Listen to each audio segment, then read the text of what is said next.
Okay, greetings, brothers and sisters. So, this is an epic video. I started it yesterday, Friday, May 2nd. It was after a spiritual gathering. I was just so tired and like just so out of it that I couldn't get the whole video done. I was doing outside work too as well. But I just covered Trump's cabinet meeting, and it's fucking hilarious. It's epic. And so that's coming up. You know, and it's just like just a great thing. And just watching everybody lick him, lick his feet, and other things. I mean, it's just epic. But there's all this other stuff that happened first. Everything's going. I mean, it's just a wonderful time for the kind of stuff that I cover and the things I enjoy. The apocalypse, covering the apocalypse. So let's get into it here. Okay, greetings, brothers and sisters. A bunch of things have happened. Is she using a filter? Because that looks like a filter, right? This is APC News. War in Ukraine. Dozens injured in Russia strikes on Kharkiv, Dnipro, and Charkiv. Oh, no. I'm pretty sure that's a filter. Looks like some Instagram filter. So that's how fake the news is. They're using filters. But a bunch of things happen, and it's like every day is like this. But let's get into it here. And cardinals are thanking one of their own for stepping aside as they prepare to choose the next pope. Cardinal Angelo Beccu is bowing out of next week's conclave as he appeals a conviction on a major Vatican corruption trial. Now the College of Cardinals says his decision to withdraw is helping preserve the serenity. There's those guys with the multicolored, I mean, there's God created colors, right? God created, beautiful things. But, God is subtle, right? Like the color of this central region where one merges into the source is gray. It's a combination of light and dark. Gray being the dawn of gray, right? Reality at dawn. And so that, like God is subtle. This sensory stimulation is something that pulls you away from the divinity within. And so just these clown suits. But if this guy's a disgraced cardinal, and again, he's appealing the conviction, so I guess they're not kicking him out, but, just this is what's going on. Like he's one of the few that is publicly getting disgraced, but there's so much disgrace for the rest of them, right? Serenity of the conclave. Our Maggie Rulli spoke to some of the cardinals as they left the general. Yeah, there you go. Just hold your hand there for frickin' 8 hours. Congregation today. Hey, Diane. Yeah, in today's general congregation, they discussed church finances. And while that might seem sort of bland on the surface, it is actually vitally important for the church, Diane. Yeah, I think it's probably not bland. I think it's probably the number one agenda. I think that's their number one concern. Anyways, Cardinal Beccucci. They got Beccucci. They got some. They got some Beccucci. All right. Let's move on to the next thing. She's back. Instead of an administration working to advance America's highest ideals, we are witnessing the wholesale abandonment of those ideals. Boom. Sucking worse than ever. Just when you forgot how bad she sucked, she returns. So this is interesting because, if you make a bad decision, if you have a choice between two things, and you choose one of them, or in this case, like a relationship, you can't go back and choose the other one. It just doesn't happen, right? People understand that. Like almost never are you able to go back and choose the other. Let's say you were, like on The Bachelor, one of those stupid shows, right? And you choose one person, and then you go back and say, "Hey, I made a mistake. I should have chose you." That relationship was doomed. They're already doomed because it's a Bachelor, but you know what I'm saying. Like a real situation. Like it's just, you've made your choice, and oftentimes the person or the thing you didn't choose gets blamed for not being good enough to choose, right? Because it isn't like, it's like, oh, I chose the wrong thing. It's just I really didn't have an alternative to another, choice, right? But, the person that gets jilted gets to come out and say, I told you so. That's what, remember, she came out and said, I told you so in that one speech. But the reality is that she's not better. It would have been a different version of this that we're seeing now. And it wouldn't have been, covered by the media the same way, and it would have been different in that regard, and she would have have handlers, and she'd be doing, she wouldn't be acting on her own. She wouldn't be going full Trump. She wouldn't be going full Kamala. She would be completely, reading scripts and doing their bidding. But America would still be being run into the ground because, that's what's up, right? That's what we're doing. Like, that's what's happening. But like her coming out, and I don't think this is endorsed by the Democratic Party, but I don't think they can control anything. But like, the best thing could do is, in this case, and they failed at this for years, is just let Trump speak for them. Like Trump suckiness and his debacle. Like, don't show the alternatives, because when people see the alternatives, they're like, yeah, that's why we voted for Trump in the first place. Because, she's horrible. She's just horrible at doing this. She's like one of the worst unlikable people. They produced, I think she's more unlikable than Hillary, and she has less credibility. She has less political cred, street cred than Hillary. Like Hillary, did all the fucking bullshit political stuff you have to do. Like Hillary, lived that life. And, she just was like someone who was, knee padded her way into politics. And then just somehow, kept on stepping in shit until she ended up being vice president, even though she was unelectable.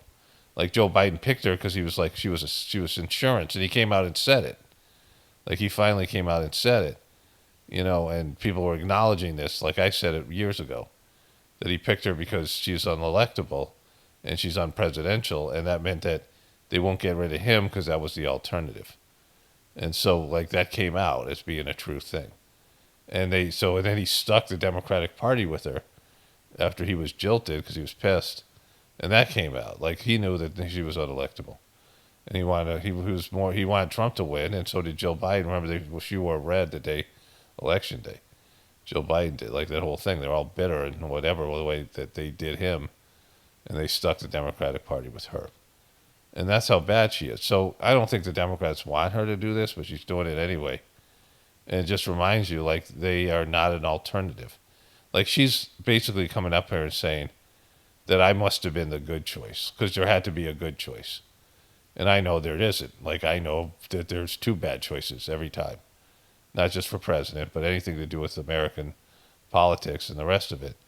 There's two bad choices. There's no, there's not one choice that gets you out of the trap, right? You can chew out, it's like, you're chewing off one of the two, you're chewing off one of your other legs that isn't the leg that's in the trap, right? And so there's no positive choices.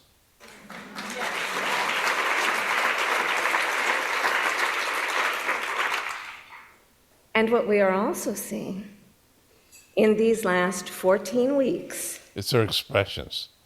These are all things that, if this was a person in your life, you would learn to hate these expressions. Like you would just, she's doing that thing with her face, a fucking facey thing that she does. I fucking hate that fucking like that. Just her expressions are all like off-putting. Like it's like she's condescending, like she's talking to children. She's always trying to explain things to you, and she knows nothing. She's a failure. Like she's like, stepped into shit, like I said, falling backwards into these positions of power. And so she, has, like, at least Trump is, for him, he's able to win a crowd over. It's dopes, it's dumb people, like it's, desperate people. But she's just off-putting. Like she has the worst body language and body mannerisms, and everything she does is like, it's like, I don't want to be around that. Stop that. Stop it, Is Americans using their voice and showing their courage. Oh my God, who's that fucking talking about those bullshit little town halls and protests there? Limp dick and have no. Woo, woo, yeah, woo. We all know President Trump and his administration and their allies are counting. And then the town of that whiny voicing thing that she does, right? That I'm taking a sip of my drink there. That whiny voice thing she does. It's just I drink motherwort and throat coat tea every day with a little Manuka honey because I had a bunch of people from Australia saying I should have Manuka honey because it was better than regular honey. But that helps my voice and my heart with the motherwort. But anyways, like just her voice, that tone, like remember, like it's like, oh my God, make it stop. Counting on the notion that fear, The notion and the fear and the fear, and remember, you survived from me. can be contagious. Contagious. They are counting on the notion They're counting on the notion. that if they make some people afraid, Well, they make some people afraid. Here it it will comes. have We should go drop the reveal. a chilling effect on others. On others, okay, we're going to do that. But what they're overlooking, what they have overlooked, Boom, she's got it. is that fear is not the only thing that's contagious. Oh, boom. Courage is contagious. Oh, courage is contagious. Americans who are speaking. It's not fucking contagious. Like how is explain how courage is contagious. Explain it. Like fear is contagious too. You know, like the whole like it's just fucking stupid. Out to say it is not okay to violate court orders. Not okay. Wait, it's not okay to violate court orders? I thought it was okay. Wait, let's go back. I just want to hear that because like I thought you actually were supposed to violate court orders as a president. Like I thought that was the case, but she says something different here. What is it? Not okay to violate court orders. Oh, okay. Good. Not okay. Not okay. So repeat it. Okay, because we didn't understand this at first. Saying it is not okay to detain and disappear American citizens or anyone without due process. Okay, so is he an American citizen? It's not an American citizen. It's not okay. That's true. Like I say, that's fucked up what Trump's doing, but I thought that guy was here illegally. Are you trying to say something different here? You know, because he's not an American citizen. If Trump does that to American citizens, that'll be fucked. And then it'll be just all out martial law. Just, you know, we no longer have a democracy. If he starts taking American citizens and sending them to an El Salvador prison, which he hinted at doing. But like right now, there's an illegal alien that's, you know, in a jail that he shouldn't be in, you know. But that's not, you know, she just sucks. Woo! The courage of judges to uphold the rule of law in the face of those who would jail them. You know, there'll be a certain kind of a dope that'll have a bumper sticker saying, Kamala told you so. Right? It'll be like that kind of a dope, right? Like who just doesn't get there. Like they should be pissed at Kamala and the Democratic Party for shitting out this fucking candidate as their, you know, that's their block to Trump. Like Trump was coming in to do what he's doing, and it was clear what he was doing, and the Democrats couldn't fucking stop it, right? Like you couldn't fucking stop it. You had 4 fucking years to put Trump away in jail or do whatever you were going to do, and you did nothing. Like you had the power to do it. You know, he was impeached a couple times as president, and you just couldn't fucking knock that fucking guy out. And wouldn't have been that hard. You know, the only reason you didn't do it is because he was your whole world. You know, you centered everything around Trump, and you set a clear pathway for him doing everything he's doing. Right? We're gonna get to his board meeting in a bit, but I just want to start off here. But like, she's just it's just abhorrent, right? Like you forget how bad it is, and how much annoying she is. Like she's just like an unelectable person. Of universal universities that are defying unconstitutional demands that threaten the pursuit of truth. Yeah, when you were there, you barely criticized Israel, and they popped you for it. Like you were, and your whole stuff with your husband and that stuff was a Jewish person, and you just, the slightest hint that Israel might be committing a genocide, like you didn't even, not even that, like even a whiff of like, a possibility that they were doing wrong by killing children in Palestine, and that maybe they should restrain themselves a little bit, like just the slightest, and they fucking did you up, right? And like now now all of a sudden you're back in these university things and the protests. And academic independence. We are living in a moment when the checks and balances upon which we have historically relied have begun to buckle. See, somebody wrote this for her, right? She's just not capable of writing her own speeches. And, all these guys get speech writers. And she is, so these are not her ideas. So her job is to deliver them, right? It's a performance. This is a performative position. It isn't these talking points and ideas that they've crafted for her. And this was a big moment, like CNN's coverage. These are the highlights. You can see, by the way, it's being edited. Like they're trying to highlight her fucking thing. And, this isn't helping anybody in the Democratic Party because everyone knows that this was a fucking fail. This is a failure.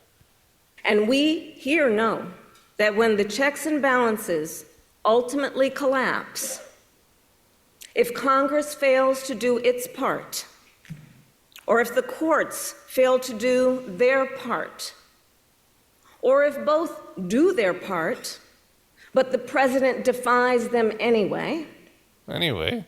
Well, friends, that is called a constitutional crisis. Constitutional crisis. It's called a constitutional crisis. I'll let you give it a side eye. That's just, this thing is 2 minutes and 45 seconds in, and that's enough. Like, that's enough to remind you why Trump is president and why the Democrats failed. Like, this should be condemned. Like, somebody put her in a freaking political coffin. She should be hidden away, right? Like, it's just, she's not getting it. Like, it's just, after all the money she stole, like, they laundered money through these. How much money they had $2 billion. She raised $2 billion in a short period of time. And where did the money go? Like, that, her ads sucked. Just like nothing, no ground game. Just everything. Like, they were hiring expensive consultants, which they were overpaying, who did a shitty job because she lost. And, she got kicked. They must have just, it was a big cash grab. Like, she was probably told you're supposed to lose. Just take as much as you want. Like, just, go crazy with your donor money. We won't tag you. Trump will forget about you as soon as you lose, and it'll just be whatever. Okay, so these were, I think, sent by viewers. The second one definitely was. I have two great memes. Then we're going to get into the Trump cabinet meeting. Looks like chemtrails are real. Yeah, I've been trying to tell you that for years. You couldn't have known. They just announced it on TV. Chemtrails is like the number one thing. Like, if people put up videos, like if people have they create one truther video on YouTube or Instagram, you'll see this over and over again. Like, some of you guys have done that. It'll be taking your phone and documenting chemtrails. Like, my wife and I see them, 2-3 times a week. We're walking around. They're like, oh, they're fucking, my wife calls them fuck us clouds, right? Cirrus clouds and, these things. And, you can tell by the like, there's a rainbow effect. Like, there's something, like, there'll be these very sparse clouds with, when the sun goes through them, it'll have a couple of colors, not rainbow, but there'll be some, like, just colors coming off the cloud. It'd be pretty, other than the fact that it's, some sort of chemicals, right? And, they've admitted, like Al Gore admitted they were going to try to do this and, whatever it is, right? It's just there. And for them to just lie, you can see them sometimes in movie shows and TV shows where they have an image of there's a sky and you can see them doing chemtrails. because there are two distinct things, right? There's the contrails where there's a plane that leaves a little bit of an exhaust that dissipates immediately behind it, right? So there'll be a little bit of a trail, and it's just, it's about, a little twice the length of the plane, and by the time the plane is done leaving the sky, there's nothing left. And then there's these streaks that stay there all day, and they open up and they turn into cloud-like, things. And sometimes there'll be 5 or 6 planes flying in different directions, crisscrossing each other. I mean, how many times have you seen a chemtrail and it's like a big X in the sky because they crisscross each other? So it's the most obvious thing that they're doing fucking something, and they're just lying. You can look up at the sky and see they're doing shit, and then they're like, oh, you're a crazy conspiracy theorist, right? And when you tell your friends and anybody, it's just right there. It's the easiest thing to identify. You can see the two different things. You can see the one plane. Sometimes there'll be a passenger plane flying, and it'll have no chemtrails, and there'll be one, somewhere located in the same sky, so the same airspace, and you'll be like, oh, that's two different things, right? There's one leaving a trail and one's not. But this meme is about so much more than that, because this guy, look at the look he's given, right? That this guy, how many of us have been this guy where somebody come back to you, like you've been saying, oh, there's chemtrails, and they're like, oh, you're crazy or whatever, and then someone comes to you, hey, you know what, there are chemtrails, and you'll be like, I've been trying to tell that for years. I've been trying to tell you that for years. You say that, and the person's like, yeah, but now I know, so I know more than you. Like, it's like there's no credit, and this happens over and over again. Like, how many times have I been right about things? People say it to me all the time. And I'm like, I don't care anymore. Like, it used to be a thing for me, and then, of course, it's like, what difference does it make, right? But they never come back to you. Like, think about all the things that truthers predicted, real truthers, not these right-wing bozos. Like when they say Trump was always right. Like, Trump was never right, but when he was right, it was shit that we developed years ago that he just glommed onto. All these people, these fucking, these like, Tucker Carlson now is a 9/11 guy, my last video. But, back when it counted, not even when it counted, in 2012, he was saying that everyone who believed in and made videos about 9/11 should be, alternative videos should be canceled, should be like thrown out of the country. Like he just, that was his position. Like now he's like, and so we've been right. Like the people who are right about these things are never acknowledged. Like, hey, maybe we should start listening to you. Like never acknowledged. First of all, they don't even say, oh, you were right. And so, and we just constantly are. And I've said things over and over again, this is going to happen this way, or I've coined a term, and then everyone else starts using it, and they never acknowledge it, right? And, it's the other part, this could be with your family and friends, too, who see it. And they're never like, oh, maybe you're worth listening to. If you were prophetic, there's the character in the Trojan horse story, Cassandra, who is able to see the truth. And she's a prophet, and nobody listens to her. And in the Mahabharata, there's these two brothers who are the kings. So for whatever reason, the king couldn't impregnate. He had 2 wives in the Mahabharata. This, the king that started this thing off, and the 2 wives couldn't get pregnant. And so they had this saint who was like 1,000 years old, who was like living out in the jungle. And he came in, they're like, well, we want your genetics to be in this, higher developed soul to be father to children. So he said, well, I'm disgusting. Do you want me to shower? And they're like, no. Just go there. It's like the 2 women are both ovulating. You got to go do it. So he goes to the one woman, and she turns pale. And so she's disgusted by the saint. Like she's getting boned, and she turns pale, and her son's born without pigment, right? And then the other queen, she closes her eyes, like she puts her hands over her eyes, and she's disgusted, and her son is born blind. And they're like, well, as long as you're banging Queens, there's a handmaid. Why don't you impregnate her just in case? So we have we have a spare, you know.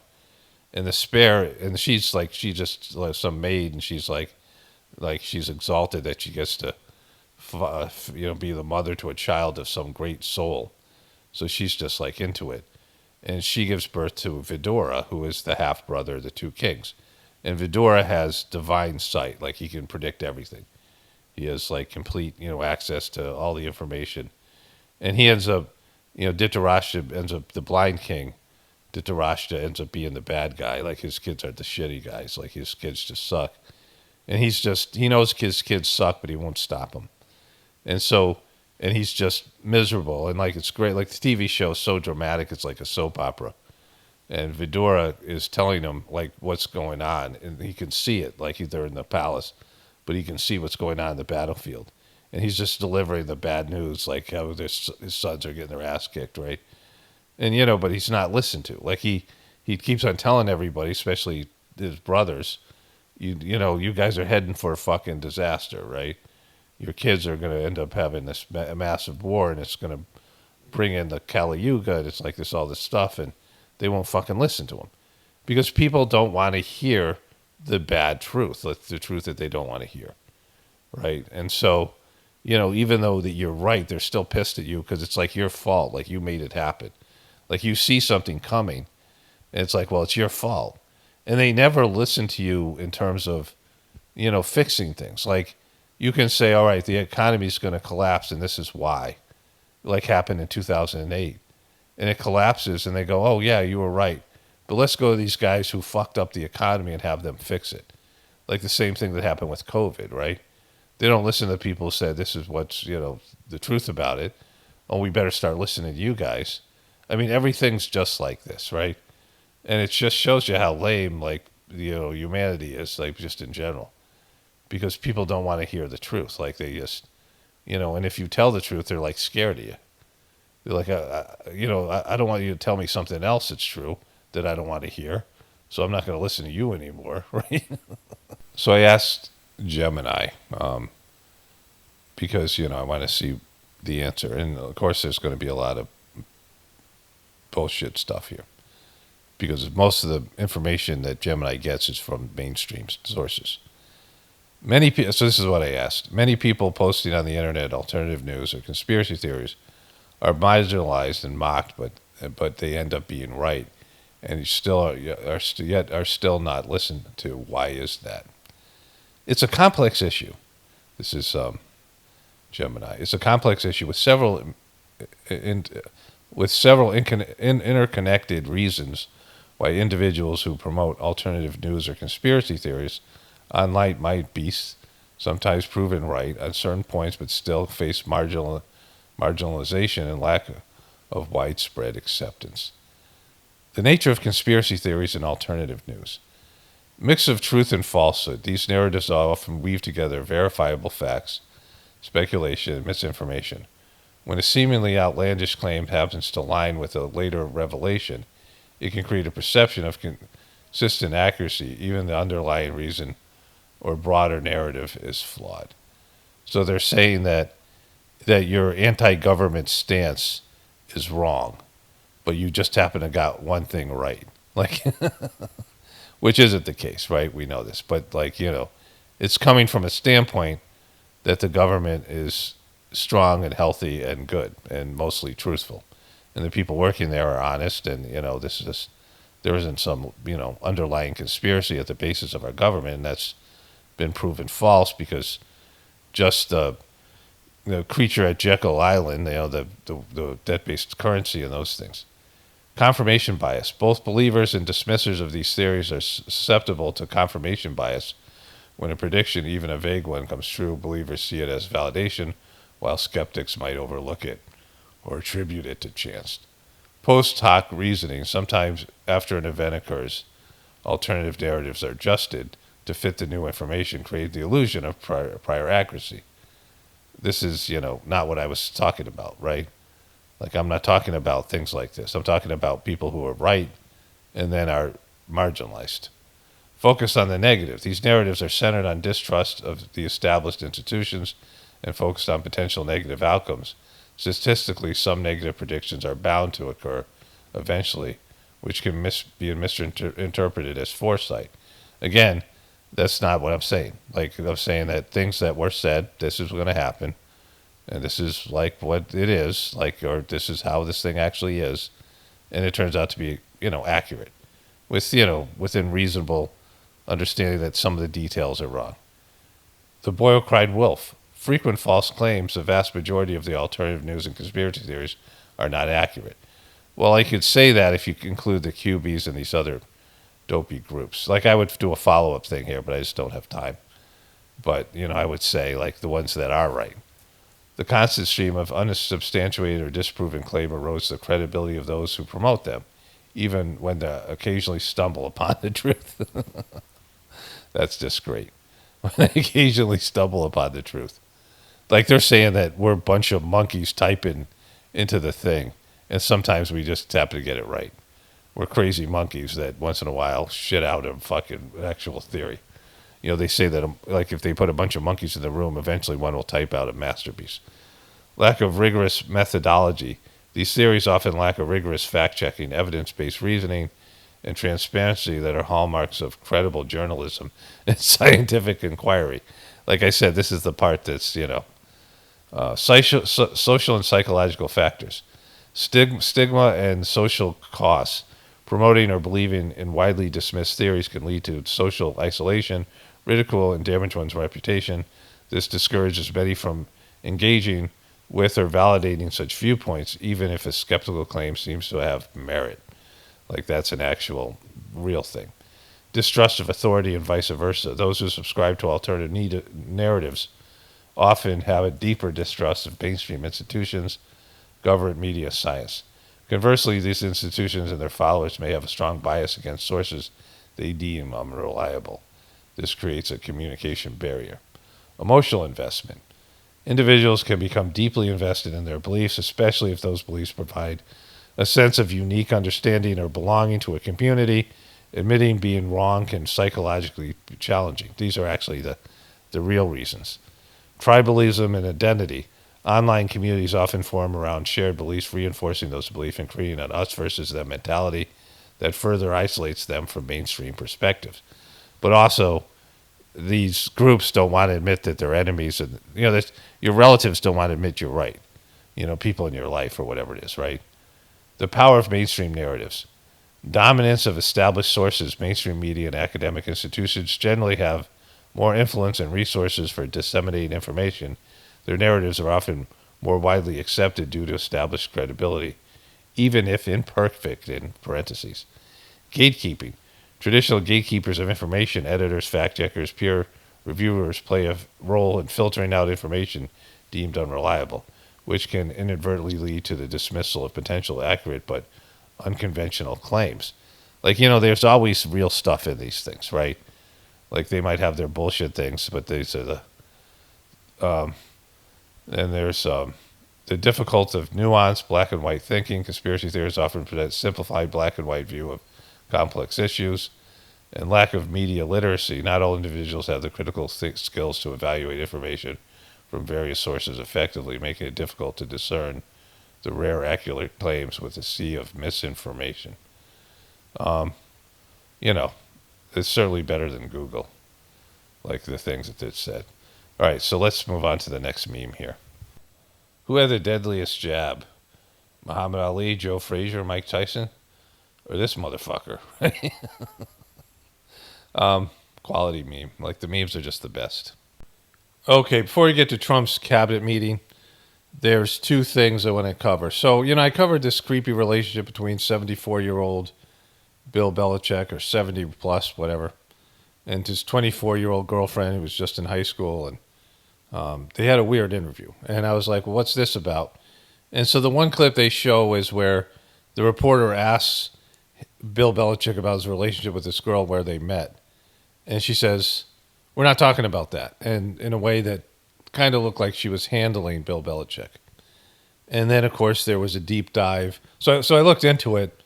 It's a CBS interview, and there's just all these. Bill Belichick's family speaks out after train wreck interview. David Portnoy tells Megyn takes Meghan new details of Bill Belichick's relationship with his 24-year-old girlfriend. Julian Edelman reacts to Bill Belichick's CBS interview. Bill Belichick speaks out about his relationship with 24-year-old girlfriend. This was something that the Page Six started covering about a year ago or more. And it was weird then because he's in his 70s and she's in her 20s. Like if he was in his 60s and she was in her 30s, that would be weird, right? If, even if he was in his 50s and she was in her 30s. So, it's just like there's just levels. You think about all the difference between the generations. Never mind your physical age and you're just at different stages in your life. It's the generations are so different. It's almost like, aliens, right? But then these stories came out. They started looking into his girlfriend, and she's amassed like $6 million of wealth since they started to date. She has a couple of different homes. Her family had a fishing business that went bankrupt, and now her mom's living in a house in Cape Cod and has owned a sex toy shop. Here she is here, the girlfriend. She looks kind of aggressive. She's his... What does everybody think of Bill Belichick? She's they show her walking around. She's his press person, right? Like she's in charge of his social media. There he is giving the two fingers behind her head. It's just weird. But she's in charge of his social media stuff, which of course he needs. Red flags, stop ignoring the red flags. Charles Barkley had a thing about it. I guess he's friends with Bill Belichick. They're all worried about him. And so his mom lives in Cape Cod, and she's opened a sex shop, sex toy museum shop. So the family's kind of weird, and he's all those things. So I guess that's it. But there's so many videos that came up yesterday when I searched for this. Like everyone's got an opinion on it. But it was weird from the beginning, and now it just got weirder. Like, of course it did. Like, this is just weird. Like, it's weird, and it's cringy, and it's these things aren't sustainable because of the generational thing, and, they're not positive relationships. Like, there's something wrong with both people. But where people were thinking he was some kind of creep dating a young girl, they're now worried that she's fleecing the guy and taking him for everything he has and manipulating him, and it's like elder abuse, right? So, so they got rid of Mike Waltz. I want to talk about this thing I was talking about with the chemtrail thing and the AI bot talking about why truthers are ignored, right? I had a point that I should have made back then, but I want to make it here. But first, Mike Waltz is out as Trump's national security advisor. So Mike Waltz is the dope that put the reporter on the this chat. And there's two things here. Number one, Trump said it was perfect and the guy did a great job. There's no issues. But he waited. Like he fired him right then. It's like he's caving to mainstream media. Like it's just so childish, right? Like he should have fired him then, just to show that there's some accountability in his White House. Show the military people who have these rules that were violated by the people above them, which always is. The worst thing you have is when there's this element where, especially in the military, where you give up a lot of your freedoms. Like they can order you to do all kinds of shit you don't want to do. Like every person who's been in a military type, a combat type situation, there's times they're gonna have to do shit, whether bomb fucking a house where there's kids in it, or put themselves at risk, be around chemicals, any number of things, like just things that like, well, this isn't good, right? Like going to a place where there's fires and you're inhaling smoke that's toxic and shit like that, right? Like they just put you in harm's way all the time, and make you order you to do things that you might even find morally objectionable. And so when they realize that there's a different set of rules for the people above them, that these people are also in the military, the generals and the commander in chief, but they take liberties and do things and don't follow the same rules, or when they get caught, there's no accountability, then it just kills morale. Like that's in any organization, but particularly the military. And so Mike Waltz is out, and they put him in some other position to make it look like they're not firing him, but that they are. They put him in some UN fucking position or something. But what it also means is that if he's fired for what he did, then certainly Hegseth should be fired for what he did. Like, he was not acknowledging we made a mistake or this is wrong, he shouldn't have done it, in a dickish way without coming out. He's the opposite of a truther, Trump. He's just like, he's a liar. He's the biggest liar there is. Everything's like performative, and we'll get into his goofy press cabinet meeting. But what I was going to say about the stuff to do with, truthers not being acknowledged, it was very healthy for me and liberating when I realized it wasn't my job to wake anybody up. And in fact, it didn't matter. And I don't want people to, most people can't handle the truth. Like, we see this with people who we see this in disaster movies, and there's a meteor that's about to hit the earth, and they withhold this information. It's the same thing with chemtrails. Like, there's a reason behind the chemtrails, and that reason, like, they have to tell you chemtrails, and they'd have to tell you why they're doing it. And it's probably fairly accurate to say if the majority of people knew why they're doing chemtrails, it would create mass panic, right? The masses panic. And so the people who rule the world, the controllers, they suck, and I'm not, defending them. But I do know that it's legitimate that when you see in a movie where they don't tell the people what's going on, that has to happen in real life, because people would be freaked out. People can't handle these things.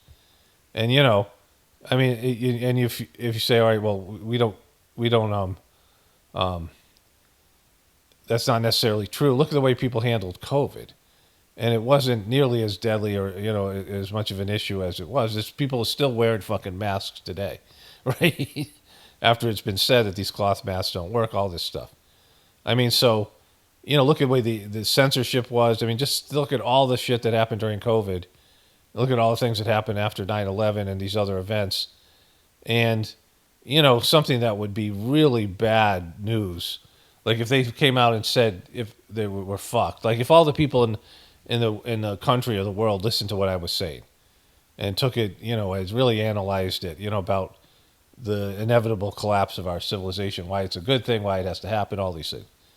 If they listened to that, think about what it would cause.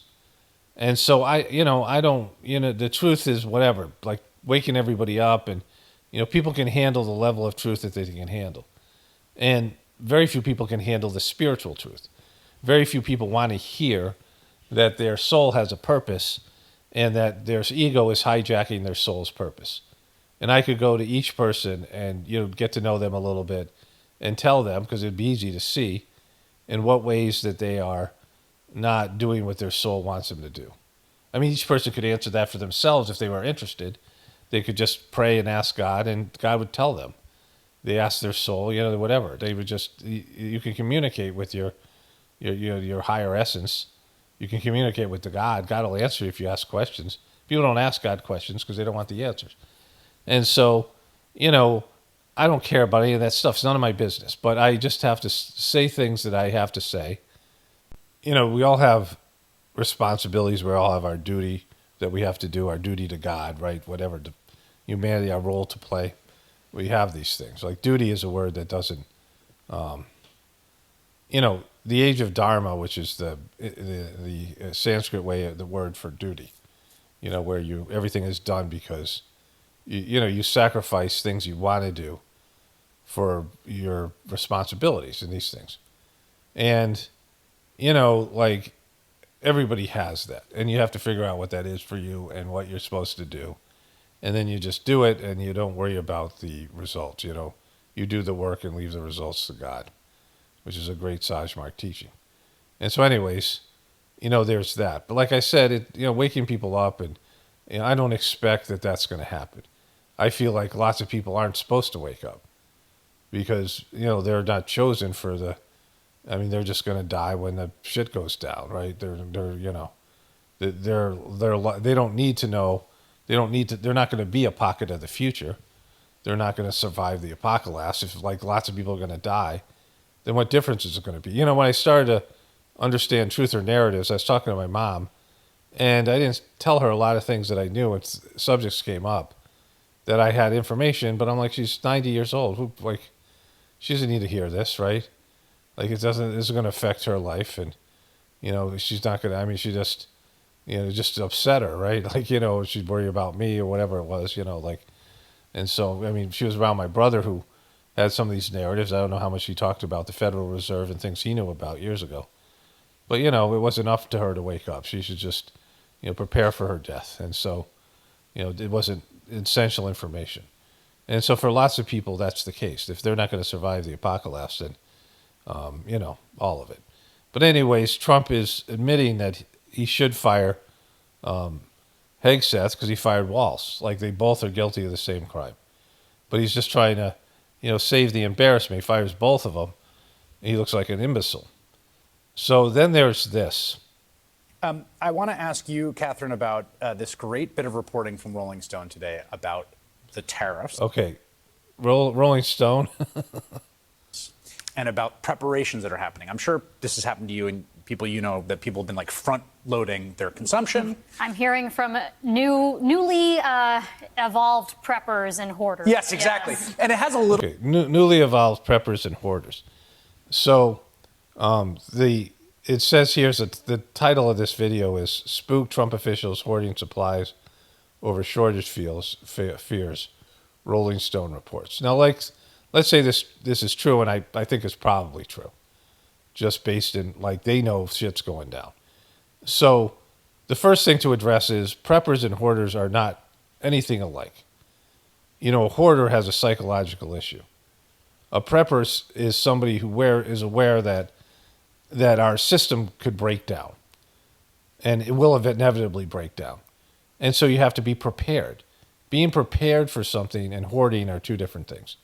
They're not even close to the same thing, right? Because it's a totally different psychological, a hoarder is trying to fill some psychological void that's inside of them, and they're hoarding shit because of it, right?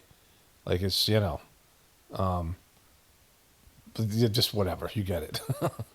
But it's a psychological issue, and people who hoard money, hoard any of these things, resources, it's because of fears and, something missing inside of them.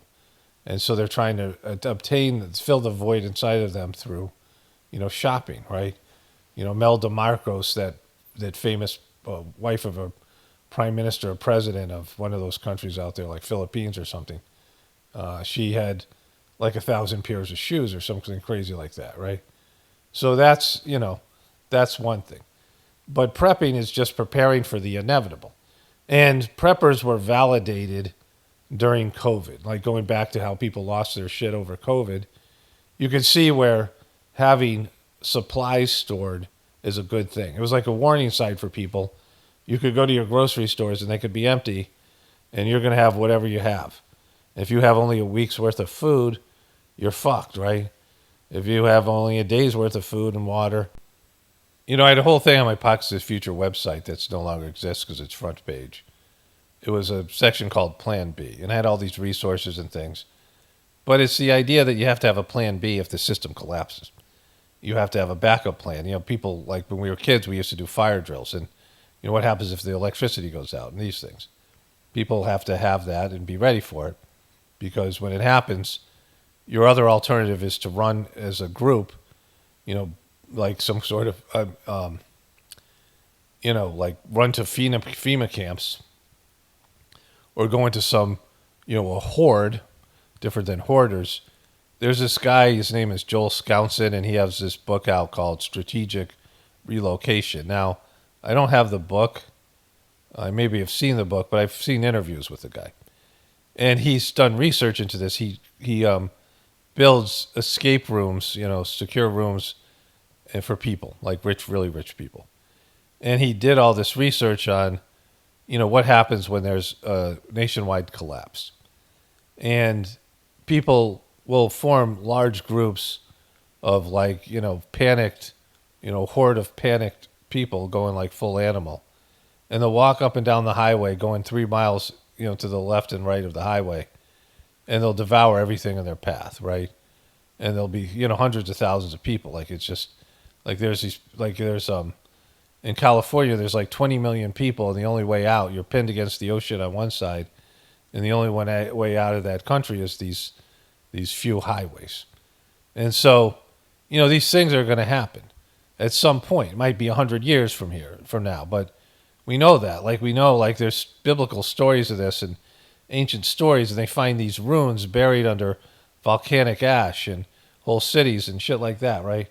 We know this happens. Like, we know natural disasters happen. They happen even hurricanes and all the shit that happened last year, and tornadoes and things. Like, there's things that hit people on a small basis, but then there's war. What happens to a country when it's devastated by war?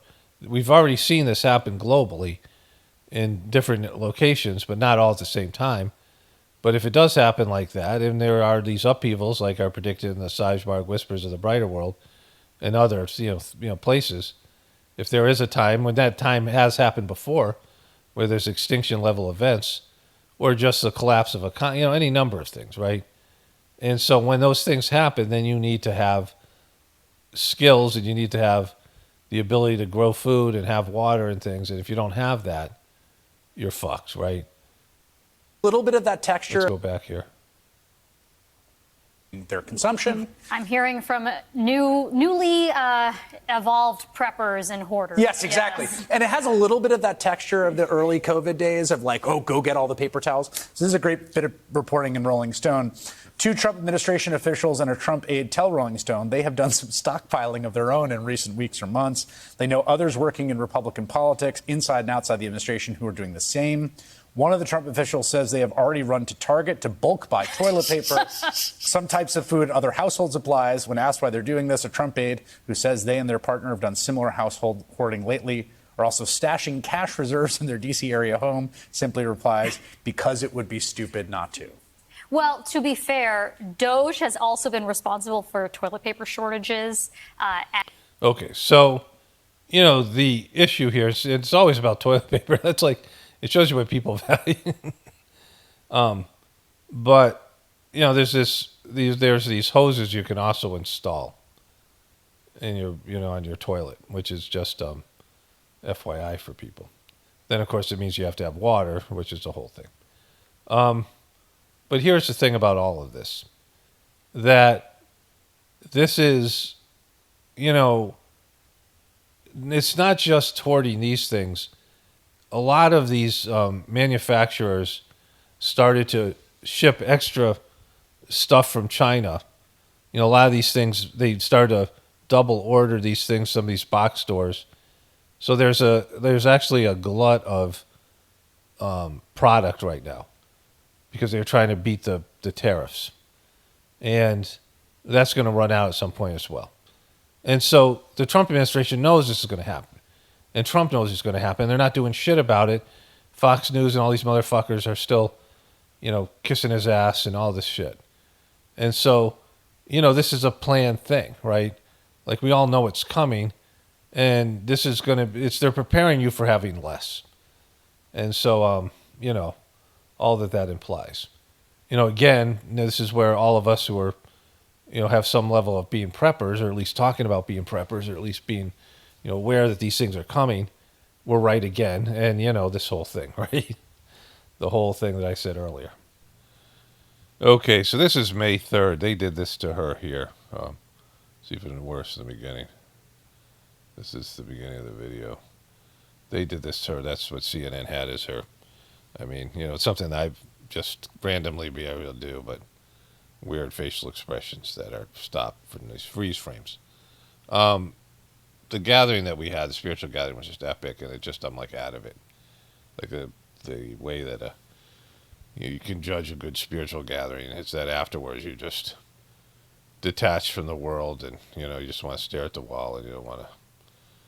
You're in like a meditative state. You don't want to go back out into the world, and so, and this is how I go back out into the world, because it's by covering shit like this, but. The chaos is crazy. Like, there's a bunch more stuff to get to. There's an Elon Musk interview I haven't listened to, and apparently John Fetterman's melting down. I mean, these are just things that have come in, and there's all the stuff with Trump. So, in the world of politics, like people wanted me to, somebody sent a comment that they wanted me to cover Katy Perry's weird dancing. She's just horrible. There's somebody sent me a clip, I think, or I, whatever, saw a clip on Facebook. Somebody sent me it, I think. They had to. I don't know why I would have it otherwise. And I didn't use it, and I should have. And now I don't have. I don't know where I got it. Like I don't know who sent me the message or how it was there. But it was. She was dancing funny. So someone wanted me to comment on it, which is like I was like, yeah, because I want to show my wife, but it was on. Maybe it was on Instagram, and it was just a bad video. Like in terms of I was looking for a better. I was going to get a better clip, and I never got around to it.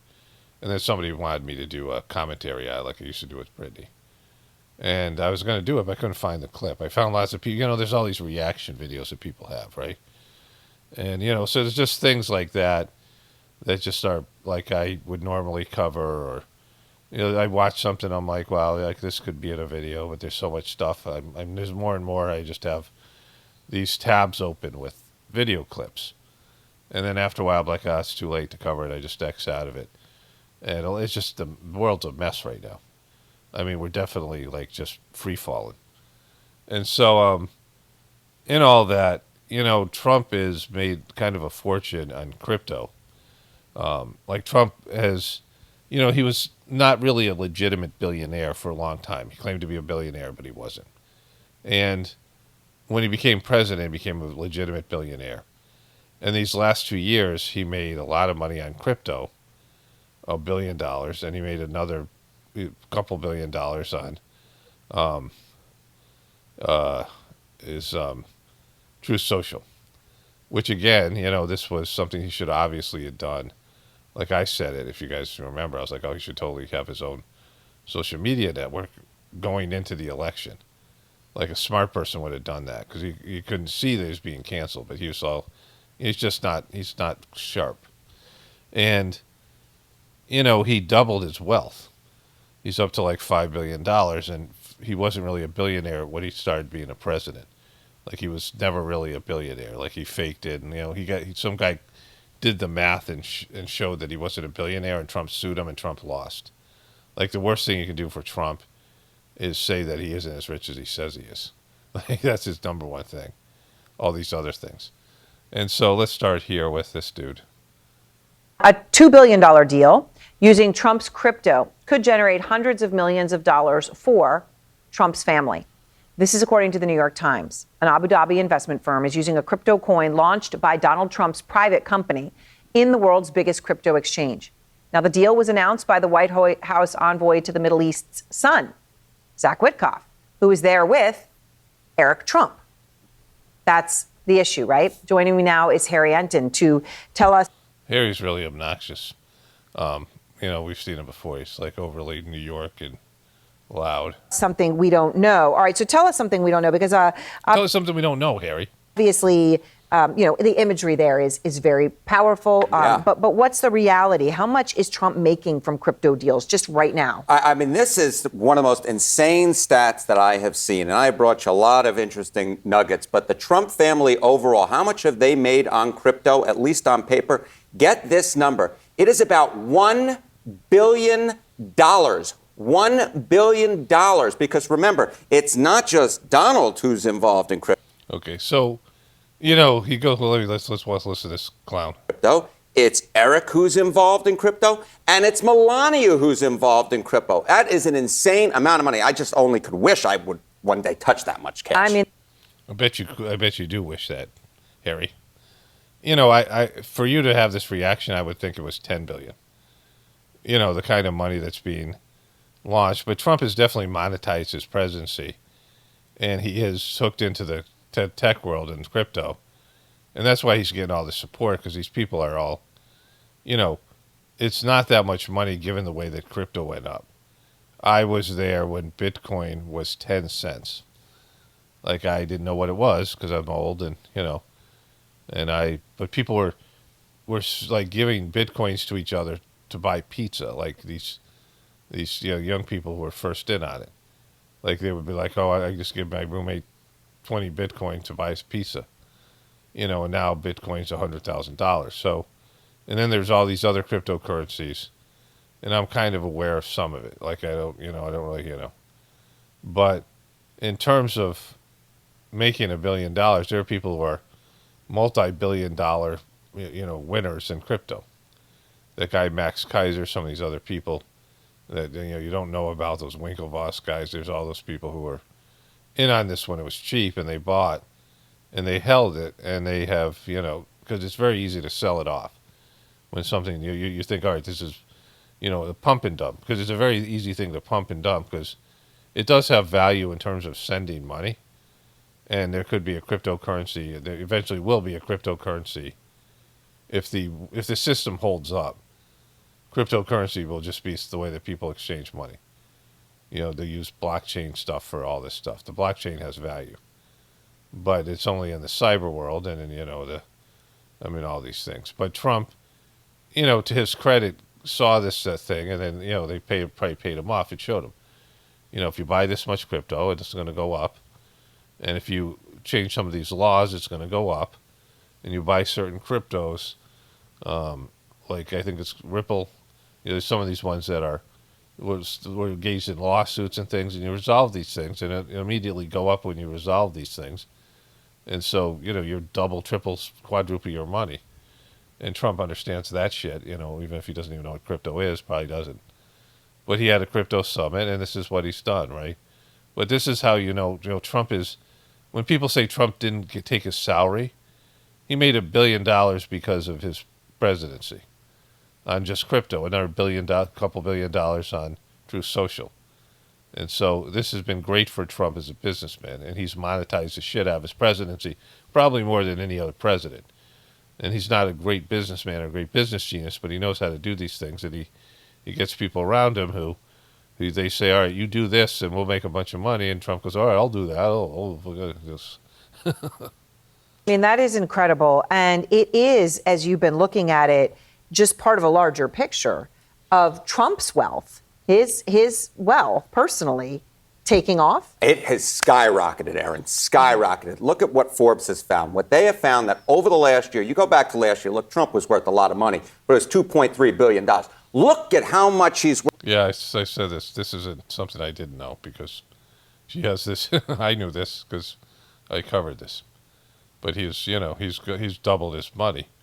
And now he's in the $5 billion club, which is not, he was in he wasn't $1 billion when he won 2016. He wasn't a billionaire, and if he was $1 billion. But, I think his empire had gone down. Prentice was off the air, and he was probably struggling, like, how he came into the White House. So he's now worth this, $5 billion. And that's, like these kind of things where value is predicated. When Bitcoin went up to over $100,000, he was worth more, right? It's based in the value of your assets, stocks, bonds, currencies, whatever it is, cryptocurrencies.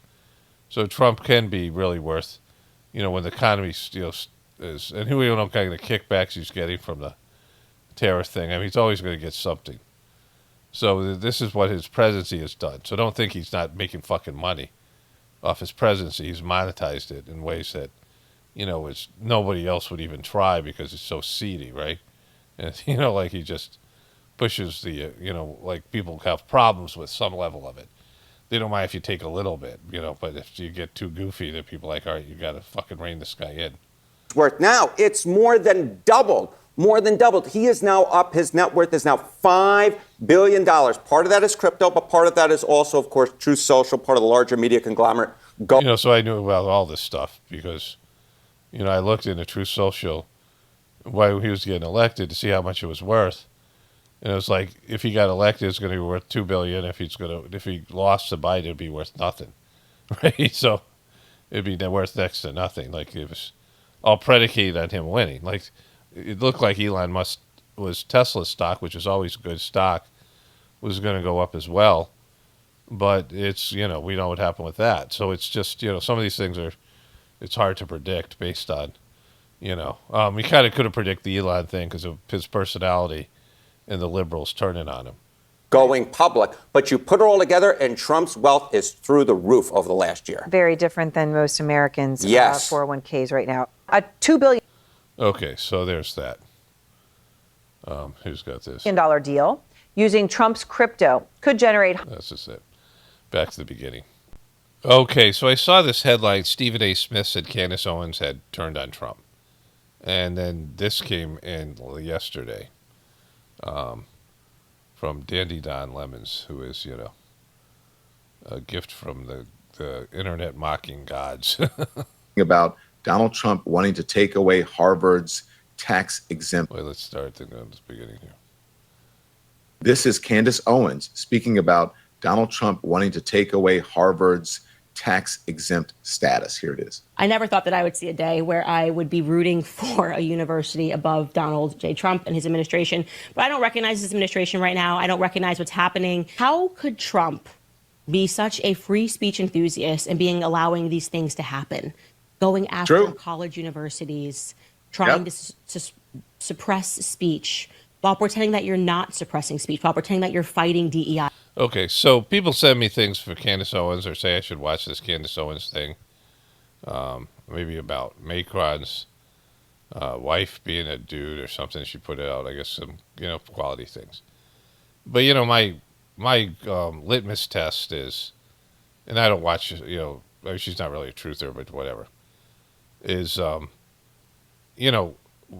are you going to call bullshit on Donald Trump's assassination attempt? Because that's, like, if he's going to con you like that, because he's conning his supporters, he's not conning the Democrats. He's not screwing up by doing that.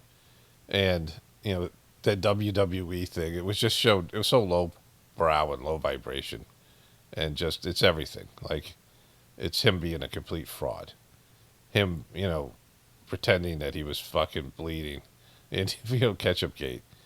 And anybody who's, wants to be seen as a truth teller has to come to terms with that. Like all these fucking fake truthers out there, all these right-wing, Trumpers, or at least Trump's better than Biden people, because he is a fucking disaster. But, only in the sense that he's doing, also that he's also doing God's work, which isn't disastrous because he's the fool that's going to bring down the system that is demonic. So in some ways he's, I don't know, like there's different ways to look at it. But like, you got to go beyond the right-left paradigm and comparing Trump to Biden as a way to justify your vote or your support of him or whatever. And, these lies. It's so messy. It's so obvious. Everyone knows what you're doing. When you are out of office, we are going to have to live with these consequences. Our children are going to have to grow up in this America. And if you think it's going to stop with college campuses, you're out of your mind. So you better buck up and root for Harvard University. Okay, so her saying that, before we get into Don's Lemons things, she's against Israel. Like she's done some things on Israel. I think my viewers have said that or something. Like she's not she's not on board with Trump's bullshit stuff. But what she's saying is what I say a lot. That whenever this stuff happens, censorship or whatever it is, when Biden showed a pathway, and it wasn't Biden, obviously, it's people figured out a way to pressure the social media giants. They have this special, whatever it is, I can look up what the official name of the thing. But what it does is it allows the social media giants to not be accountable and held liable. Just like Pfizer, there's a vaccine court, so they're not liable for their vaccines, right? And, there's this thing with social media where they're not liable for what people post on their sites, because the sites they can't scrutinize what you post, right? They can, they can bot it and they can do all this stuff. But what Biden said, this have to do with his son. This is what Hunter Biden thinks. He did this to social media, and Mark Zuckerberg was pissed about it after the election. He went, Joe Rogan talked about this. And so they repealed their ability to not be accountable legally for whatever stuff was said on their social media platforms, which made it impossible for them to continue. Because then they would have to hire lawyers and go through every little thing that you said, individual people saying shit. And they wouldn't be able to function, right? And so that's how Biden took these social media people, and censored them. And he showed everyone else how to do it, right? So that meant that Trump could do it, and all these social media giants are now, like they know this is the thing that can happen, that the president can repeal something and fuck them over. And so that is now that's on the table now for any president to use. Like, they'd have this leverage point. And Trump is creating leverage points, and then some of it's going to be when he undoes posse comitatus, and he's undoing all these judicial rights. And you're like, whoa, it doesn't matter. He's going after the bad guys. Yeah, you're like a fucking moron. You're a fucking dumb fuck if you think that. Like, that's what she's agreeing with here, which I've said over and over again. Because once Trump does it, then the next Biden or the next Kamala Harris or the next Democrat can do it, or the next Republican. It's like what they did at the end of when Darth Vader, when Anakin Skywalker becomes Darth Vader, that one. And the guy who's the Sith Lord is also the chancellor. He's running the government, and he turns it into an empire. He gets rid of the democracy and turns it into an empire. And that's already being done, and people are like, all right, this is just Trump, but the Democrats will do the same thing, and Trump sucks, so he's a piece of shit. So, either way, like, you just don't undo these things. These are protections against tyranny. And, like I said, this system has to come down. It's God's will. The system sucks. I don't give a shit. I'm not patriotic about the system. I know it's a piece of shit system. I don't care. But, this is what, but at least be honest about what's happening and don't fucking bullshit yourself on how good Trump is. So let's get back to this. Root for Harvard University. I honestly, I could go back over it, and if I was being like nitpicky, and maybe there was something that I maybe could not disagree with, but I think pretty much. Maybe, Jesus Christ, Don, you don't even have, he doesn't, like, listen to what he's saying here. University. I honestly, I could go back over it, and if I was being like nitpicky, and maybe there was something that I maybe could not disagree with, but that's like a triple negative, Don. Maybe there's something that I could not disagree with. What he's trying to say is that he could find something because she's Candace Owens, and just to find something to disagree with her on because he doesn't want to agree with her because she's a Republican. But he's like, but she basically got the thing right. But I think pretty much I agree with everything Candace Owens said. I think she's right.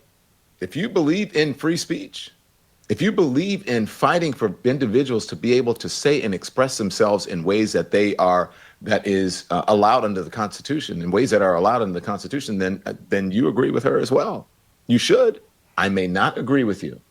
I may not agree with what you say, but I will fight like hell for your right to be able to say it. He just sucks so bad. He just sucks so bad. And, like, what does it mean you're going to fight like hell? You're going to sign a petition? What are you going to fight like hell? Like, you were into censoring fucking anti-vaxxers. I'll play that clip when I'm done here. His anti-vaxxer clip with Chris Cuomo. But now you're saying that, but you couldn't wait to censor anti-vaxxers. So, but that's different what he's saying. Like, in terms of how you're going to fight like hell. What are you going to do to stop it? Like, what did you do when Joe Biden did it?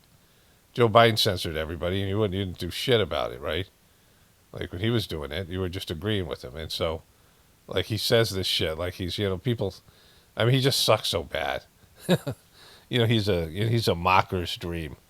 And, I've been trying to get back to his channel, but I'm just overwhelmed with all the other stuff. I can't even go find a way to shit on Don Lemon every once in a while. But he just sucks so fucking bad. Let's play the meme of him and Chris Cuomo.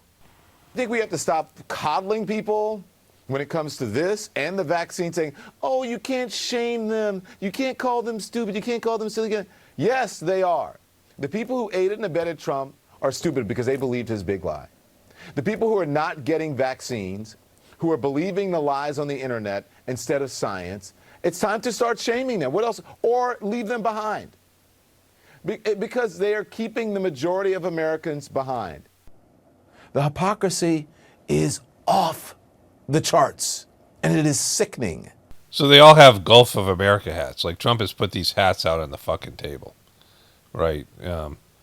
These are fucking Trump. He's merching right now. The economy's imploding. There's a video of him and the new Prime Minister Canada had some kind of conversation. The guy's talking about it, and I guess now Trump's trying to backtrack and make a deal. But this guy should be out because they fired Walz and they gave this guy 2 positions. And so this guy is a Secretary of State, so he's above this guy who's the in charge of the Defense Department, right? Secretary of Defense. But the role that he's now taking on for Waltz is he's a direct subordinate for this guy. So this guy has 2 jobs now, one where he's over this guy, and another where he's under this guy directly. Like this guy's, Waltz works for this guy Waltz that they fired, and they should have fired him, but didn't. And so it's imploding. His administration is imploding. Candace Owens is going against him, other people. I mean, he's losing people, key supporters, like key Trumpers. Like everyone sees, now they realize, oh my God, this is a guy who's a piece of shit. And I don't know if he cares or knows or whatever, but he's, I don't know, he's underwater. So, but then he has these fucking cabinet meetings. It's 2 hours long, so we'll just watch some of it. That is usually 100%. So I think it's an amazing tribute. And Christy, congratulations, and Tom and everybody else. It's an amazing job, actually.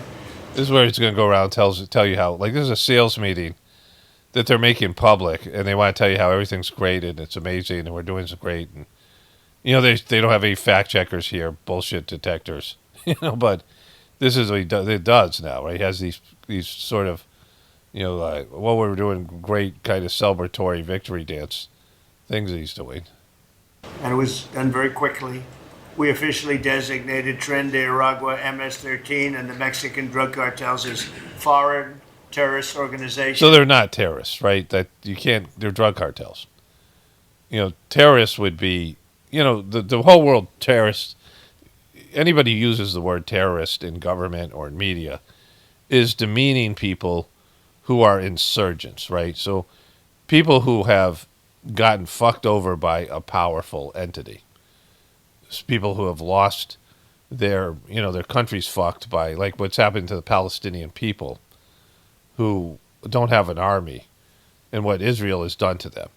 Or, anytime America goes and fucks around with a country and does regime change and extracts the people's resources and does evil empire shit, and those people come out and fight against it, or they're rebels, right? Just like the Revolutionary War, where these so-called heroes, right? Paul Revere and these motherfuckers, right? All those guys. George Washington would be considered a terrorist by the British government. He's a terrorist. These guys are terrorists. The American revolutionaries. So it's a fucking bullshit word. It's like calling truthers who are pointing out the truth, like good truthers, crazy conspiracy theorists, right? It's a way to demean people. And so if Trump's doing that, which he is, across the board, he's not a truther. He's a villain. He's a fucking, he's an emperor, right? He's a king.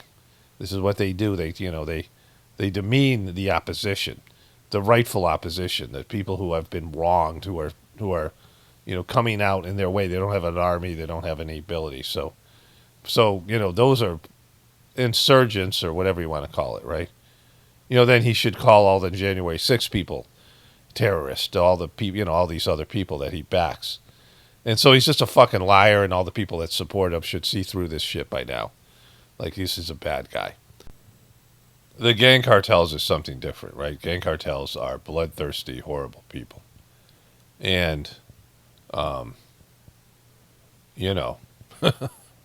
cartels are worse than terrorists. I mean, terrorist is a charged word, but gang cartels do horrible things and could addict people to drugs and human traffic and all these horrible things. And so he's trying to make these gang cartels worse because there's all these laws to go after so-called terrorists, and it can help him deport, guys who work at Home Depot or looking for a job, illegal aliens who are looking for work, but that's because he's a piece of shit, right? That's just how he's starting this thing off. By saying to everybody, hey, I'm a total fucking piece of shit, right? I'm buying into this power move of how somehow terrorists, insurgents, rebels are worse than fucking drug dealers, bloodthirsty fucking drug dealers. Cartels, like the cartel people are the fucking, some of the worst, right? In terms of criminality, but they're just businessmen. Like corporations do the same thing as cartels, right? So, I mean, it's just all the same fucking, mistreating the earth or mistreating people or both, and just doing the opposite of what God would want you to do, what your soul would want you to do, right? But anyways, that's how this piece of shit starts off the meeting. Moving forward here. And we're expelling these monsters from our country rapidly.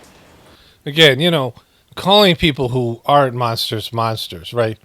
When if you get a legitimate conviction and, and those guys who have money, they're bribing officials, the cartels, and, I mean, all that kind of stuff that generates income, they're not getting those guys. Like they don't really go after those guys. They say they do, but it's a losing battle. And there's, a lot of need in our system for drugs, legal drugs to come in. If they really wanted to stop it, they would. Like they say all that stuff about fentanyl, that's just lies. And we know this guy's a lying piece of shit. Like everyone should know that based on all the stuff that he's done. And so when you start calling good people monsters and pretend that there's something they're not and then do shit to them, then you're an abusing, evil emperor that's fucking lying. And that's what Trump does. Like people have to be whatever Trump needs them to be for him to be right. Right? And so, just an absolute piece of shit. And working with the Department of Justice, Pam, you're doing fantastic. Pam, excellent fucking job, Pam. All right, so this guy's coming in here. Does he talk to... I guess he skips over Hegseth here. Nobody's ever seen anything like it. So $8 trillion. I can talk about gross domestic product, gross domestic investment. I can talk about a lot of things, but to me, the biggest numbers, the kind of numbers that are... And these people are coming in. Our Secretary of Commerce spent the weekend... He's trying to say this, the things are doing good for the economy here. See when somebody else starts talking. This guy's talking here. He left because he's my... All right, so they got these Gulf of Mexico, Gulf of America, or Gulf of America's fats everywhere. $1 trillion to build in America based on your tariffs, right? Sovereign. Your tariffs are fucking kicking ass, Trump. That's why you had to fucking go and whine to Jeff Bezos not to show people how much they're getting screwed. Like, tariffs is our tax. Like, that's just, and I didn't know that 6 months ago. But now I know it, and if I know it, then that means that everyone else should know it, because I am remedial in my ability to understand economics and have very little interest in it. But tariffs are a tax, right? You just have to put a little effort to understand that. What do tariffs do to me? Oh, it's an added cost to my goods. So when I pay for something, it's like a sales tax. And so, that's what everybody knew about tariffs. And so Trump knew it. Like if I know it now, he knew it then. And he doesn't care, right? Because he doesn't care about people paying extra taxes that way. I mean, he says, all right, we're going to get rid of tax on tips, but we're going to screw you with even a higher tariff tax. So you're not going to pay tax on tips. But then when which is like, all right, I'll vote for that. But then when you get the tariffs, you realize you're paying more money in a tariff tax than you were paying in tips, right? Countries all backing the whole Middle East and all these countries backing their sovereign wealth funds. They all want to invest in America, and they're. They all just do. America's going to be great until the Democrats take over and ruin all Trump's good work. So Biden had the social cost of credit when we build infrastructure, roads. Okay, so this is what I used to make fun about Biden, and what I used to make fun about the mainstream media. The number of times that the hammer guy, two-faced hammer guy, Lawrence O'Donnell, would say Donald Trump, Donald Trump, Donald Trump, Donald Trump, Donald Trump. They are obsessed with Donald Trump, right? The whole, that side of the TDS. Of course, the Trumpers also have TDS. But how much everything that they did revolved around Trump and saying Trump's name and Trump.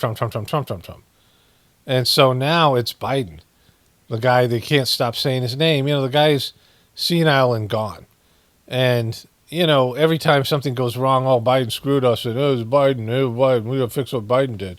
If Trump had won that election, we wouldn't have had the problem we have now. And, pretty much everyone should know that's a bunch of bullshit. Like, it's just, if Trump had got a second term, it would have gone, especially if he did the same things he did then, we would have we would live in an apocalyptic hellhole. And so Biden was senile and the Democrats suck. There's no doubt about it.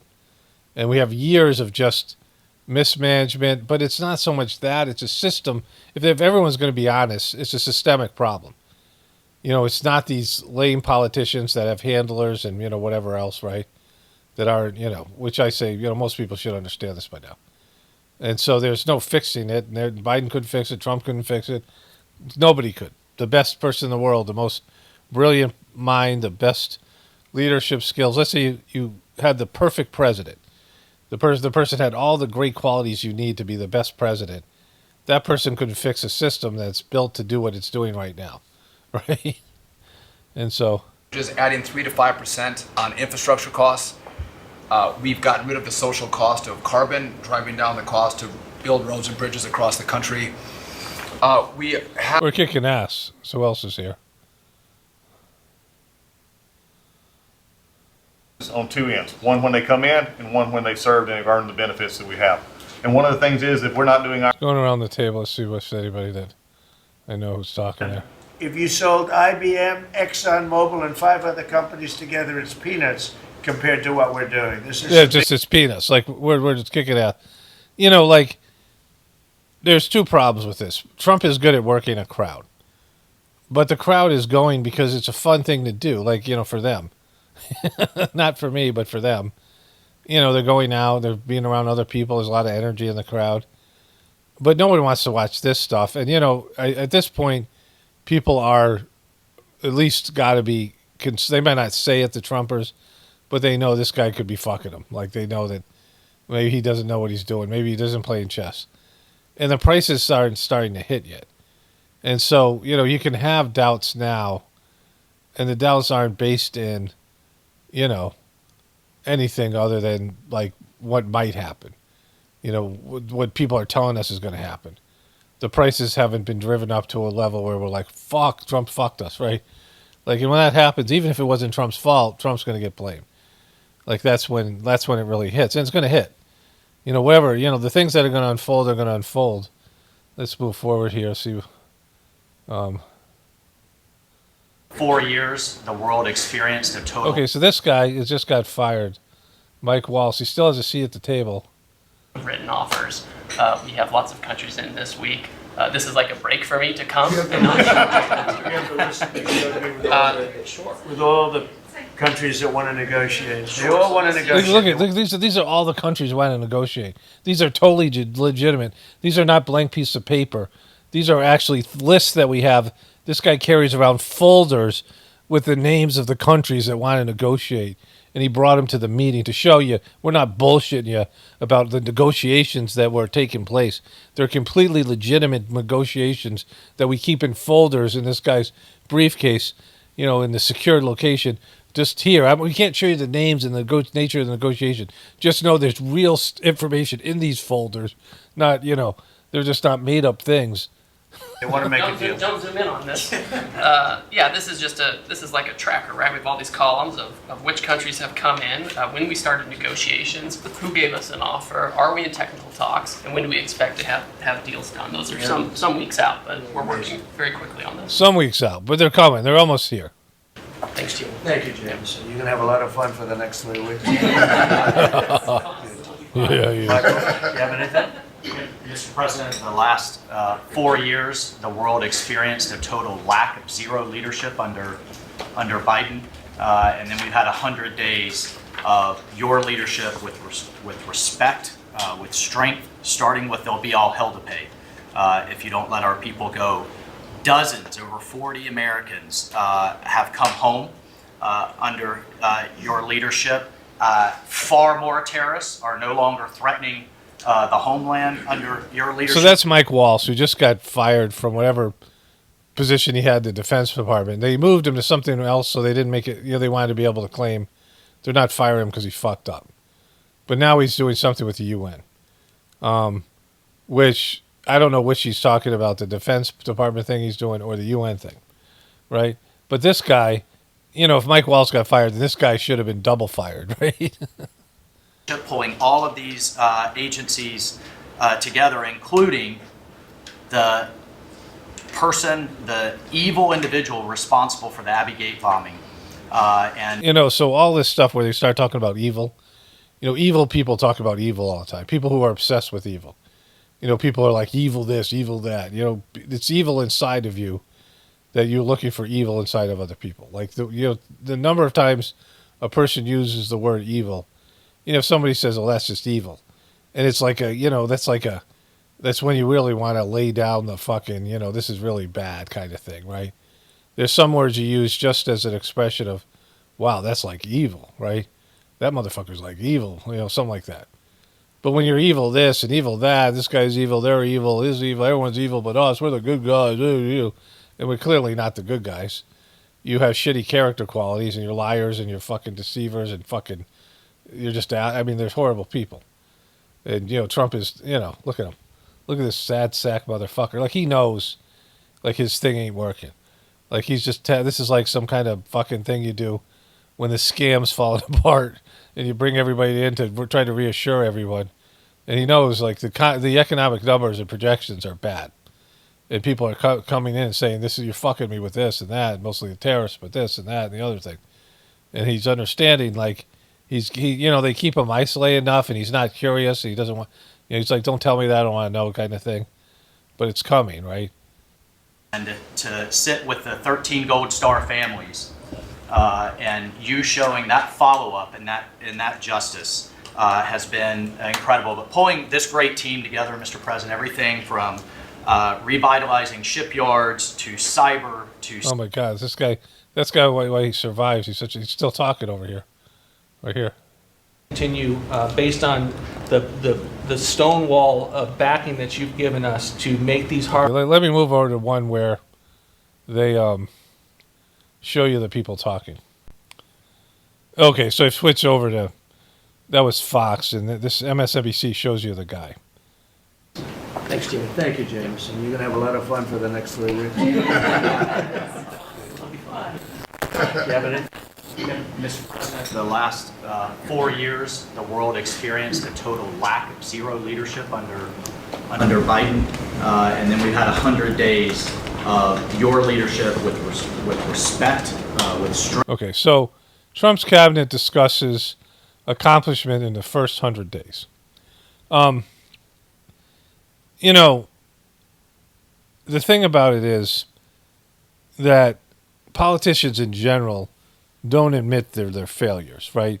Like, the thing is to never admit you did wrong, always, you know, blame somebody else or deflect or don't talk about it at all, and just always try to reverse what the story and the narrative is by when you're asked a question where you're supposed to be taking accountability, you talk about how great you're doing and your accomplishments. Like, this is politics 101.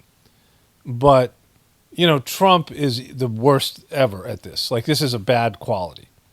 And, you know, the only way that you are supposed to say, oh, I screwed up, I fucked up, is when the American people need you to say, I'm sorry, I fucked up. Like, that's the only time you see politicians do that. Trump will never do that. And once in a while, they'll fire somebody, and they'll come up with damage control, and they'll write out the bad media. But, you know, mistakes are inevitable. And the way that our media covers mistakes, and the way our culture covers mistakes, and the blame game, and this idea that, you know, that there's some kind of, you're at fault. And there isn't, like, divinity, there isn't a destiny, there isn't a plan. Like, some things are just supposed to go that way. And there's nothing you can do about it, no matter how hard you work, no matter what you do. But aside from that, Trump is a fucking failure. You know, his 6 bankruptcies don't really show you the amount of time he's just fucked businesses over. He's blown money. He's done stupid shit. I mean, the guy's, it's a miracle that he's not, like, homeless with his inability to make decisions, right? Like, he just sucks at everything. You know, he's good at being a grifter. He's good at getting people. He's a confidence man. Like, he's excellent at that. But everything else, you know, failed marriages, 3 failed marriages, you know, 2 divorces, one where his first wife accused him of raping her when he got mad at her, like, as an act of, like, you know, hostility. And then, you know, graphically described it in the, you know, in these are divorce filings and other things that are there. And whether that happened or not, I'm just saying these are the kind of relationships he has. You know, 2 divorces, a third marriage where the dude he's married to now flipping out because he banged a foreign porn star. Like, he banged a fucking porn star and paid her off in such an incompetent way. And this guy, that he had as a fixer, that scumbag, right, that everybody, all the Trumpers hate now.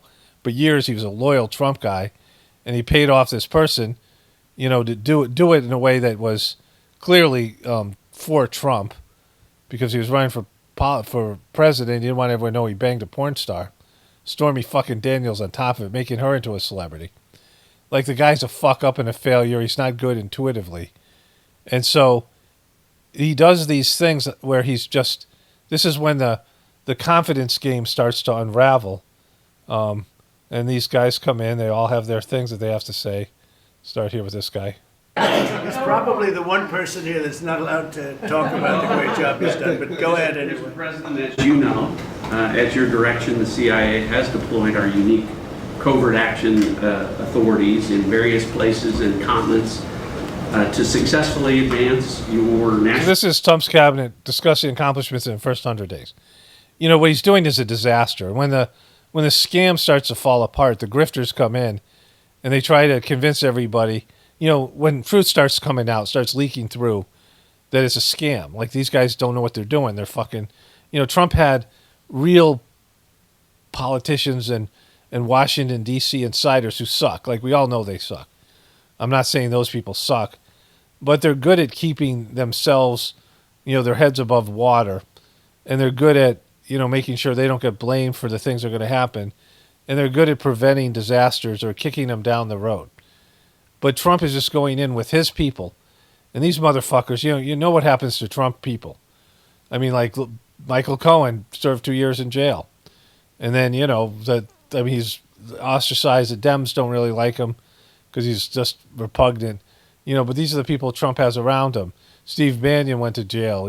Jeffrey, that star guy, whatever his name is, Kenneth, what is his, whatever that guy's name is, not Kenneth Starr.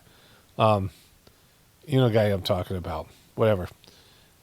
These various people went to jail for Trump. And of course they'll say they're being persecuted, but that's not the case. And then the failures, the people that Trump ruins their careers. I mean, so many people. He's a disaster. Like, he's just this, guy with the reverse Midas touch. And his people got to come in and say how great he's doing the first 100 days. When clearly he's not, right? National security and foreign policy priorities. This guy. Thank you very much. Russell? We're obviously involved in a number of budget bills that are moving, trying to make sure all of your priorities are reflected in the reconciliation, working on our upcoming budget. Wonderful job by the entire cabinet on that front. Details seen on that front. Sending up precision bills to Congress for things that Elon has found. Elon just kicking ass left and right. Look at this guy. The speaker has been so great, Congress. Mike Johnson has been amazing. Really, that guy's just fucking kicking ass. They get along great, and it's just been a beautiful, unified attack, really, because we have to attack because the Democrats are trying to stop it at every... They're trying to stop it. We're kicking ass, and they're just trying to prevent us from kicking ass. Every turn. It would mean a 58% tax hike if they were successful, and lots of other bad things beyond the tax hike. But thank you very much. Great job. Susie, the most powerful woman in the world. I agree with that. I agree with that because she works for me. I agree. She's chief of staff. I'll be brief so you can hear from these amazing people. Congratulations to everyone on 100 days. That's been it's unparalleled in my memory and best I can tell ever. This is the best 100 days in American history. I mean, American people are saying it. American people know, like, we're fucked. And, like I always say, it's when you actually, it affects your life. And to those people whose Trump's affecting their life, the prices haven't gone off the rails yet. I mean, this stuff is coming, but they sense it, right? And they can see this guy doesn't know what the fuck he's doing. Like most people can just tell, well, he doesn't look like a guy who's playing 5D chess. And you don't need these kind of meetings. Like, this is what grifters do, right? Like, he comes in here and he fucking brings these fucks into his room. And just to tell everyone, hey, like, we're taking on water. It's like Titanic has hit the iceberg. And they're like, hey, everything's great. Don't worry. No problems here. No, I know that there are fish swimming around your cabin, but don't worry about that. We're fine. We're not sinking, right? And they come in. They have all these people coming in, try to convince the American people of the opposite of what's true, right? And so, It goes to American citizens and no longer will it go to illegal aliens coming across our border. We have about 9 million people living in subsidized housing in our country. 59% of illegal alien families use some sort of welfare program. And, we have a tremendous team at HUD, and I'm so grateful to be part of this team around this table to take care of the American people. And I consider it a great honor and humble to do so. well, look at her. Pat him on the back. Hey, this is Miss. I don't know who she is, but she's. Yes, appreciate it. Brooke? Well, I'm not sure if anyone's heard, but the price of eggs is down. Boom, good, Brooke. I know it's news. Okay, so, there would be a reason why egg prices are down. Chickens lay more in the spring. This is the biggest time where chickens lay. We have Amish. We have eggs. We have chickens, and this is the time they lay. That's what happens. We have this they're German Baptists or something like that. They wear hats and head coverings and shit, bonnets, and they have they sell raw milk for pets only. Because there's some states are, milk that hasn't been boiled, that hasn't been pasteurized, and these things, and they run out of milk. It got to the point where so many people are getting milk from them that you had to get there early. We used to buy chicken feed. We had kind of more of a relationship with them than most of their customers. And, they, and we don't drink that much milk. So there's times where we don't even go. But they have just all these people that are regulars, and they were buying 5 or 6 gallons at a time. And the cows weren't, they didn't have cows who were just calved. But there's better times of the year because when their grass is green and it's got a lot of protein in it, the chickens and the cows produce a lot more. And spring is a time where it's time of abundance, and this is what happens. And so, the prices of eggs is not a barometer. It's what people recognize. But they're going to go back up, and there'll be shortages, whatever's happening because of, anything that's happening outside of the country. There's stuff that's grown in Canada, so the prices are going to go up. There's going to be a shortage. You're going to see it. This is inevitable. It's going to hit. And everyone's going to know it's Trump's fault. If he was doing that great, then he wouldn't have to go and cry to Jeff Bezos and beg him not to fucking put the prices of the cost of the tariff on his items, right? Because, that would have been a disaster for Trump. This is our today as we celebrate the 100th day. I think that it's just such a joy and an honor to continue to do this work. So thank you for that. We have been obviously very focused on the cost of groceries, specifically eggs led the way, as you have so eloquently discussed over the last few months. And this is where they have to go and they have to bow before him. Every one of these people, I've skipped some of them. Every one of them has to go in front of Trump and say, "You're doing a great job." Now we saw in the beginning, he didn't have Pete Hegseth say anything, right? Is there any time that he's talking here? He starts off over here, he skips, or says he's talking here. He's talking here. Here's Pete Hegseth. We'll come back to her. Of a recruiting renaissance. Decades. It hasn't been decades since we've seen this kind of recruiting in the Army, the Navy, the Marine Corps, the Air Force. The men and women. Recruits are up. It's just fucking crazy. We got more recruits. It's amazing what's happening here. And this woman coming in, this guy coming in kissing his ass here.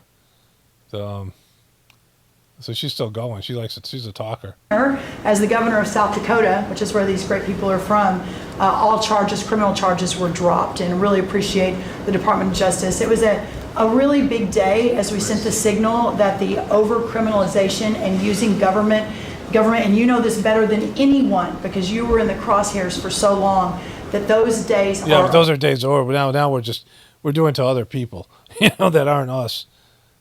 So this guy coming in. Saying economic security is national security is economic security. Boom, that's just an amazing statement. And it's never been better. Never been better than since you Lord. This is where they all have to go to Trump and talk about him like he's God, he's the king. Oh Lord and Master. It's not like they're thanking God for this 100 days of bounty. oh, God has blessed us. No, Trump has blessed us. Oh, Trump, you're so wonderful, Trump. You do these wonderful things. Go, Lord. Please, Lord. Thanks, Lord. What would we be without you, Lord? You know? We're rebuilding it. And as I said last week at the IMF and World Bank conferences, America first Two does great not mean institutions. America alone. Under President Trump, it means leadership. Well said. Yeah, well said. Look at her. She's a yes man. She's a toucher, too. She likes to rub shoulders. Great job. Thank you very much. You know, she's giving Mr. President, thank you. And thanks to this guy right here. He's right across. the cabinet. So at the risk of insulting everybody else at the table, I believe that I am the youngest member sitting at the table. Boom. And, She looks pretty young there. you know, it occurred to me that from the time that I was born to the time that Donald J. Trump was inaugurated just a few months ago, we went from, again, 40 years, we went from the world's manufacturing superpower to one in which we depend on the People's Republic of China to make the things that we need.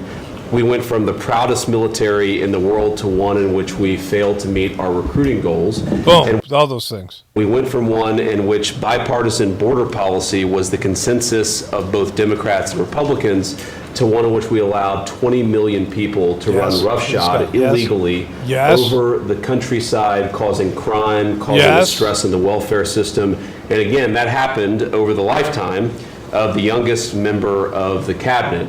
And what has happened in 100 days is that we've started to reverse every single one of those negative trends. Boom. Yep. And That's what it shows to me is that the president, and you sit in the Oval Office and you see these portraits of presidents past, and let's be honest, most of them have been placeholders. They've placeholders, the do-nothingers. People who've allowed their staff to sign executive orders with an auto pen instead of men of action. Now, this guy is a man of action. This guy across from me is a man of fucking action. You know, this is what I was saying. You know, if you're going to be a man of action, you have to be good at things, right? Like you have to get your information. First, you need good information. You have to understand the problem. You have to understand the solution. You have to have a method to create the solution. And you have to be well researched, or you have to be somebody who's so connected to God, you just know what to do and do the right thing. You know, to be a man of action, or to be a person of action, you have to see what needs to be done and do it in an efficient way. And you have to be honest with yourself. Like there's things that I do. Like I fix things, I do things, we grow stuff, I can do maintenance, and there's things that are beyond me. You know, that I know I just don't have the, I don't love to read directions, but most times I can figure out how to put something together or whatever. You know, I have some, my grandfather was very, handy, mechanical, and I have some of his abilities. Now, I'm not great at it. I'm okay. And, it's also gauging the amount of time and energy, because you're supposed to do the highest level work. And there's, whatever work you do, you have to find out the work that you're meant to do. Like I can't do clerical work. I can do it, but it takes so much of my energy, and I'm going to do an inferior job. And so there's certain things I know just I'm not suited for. Other things I'm better at, right?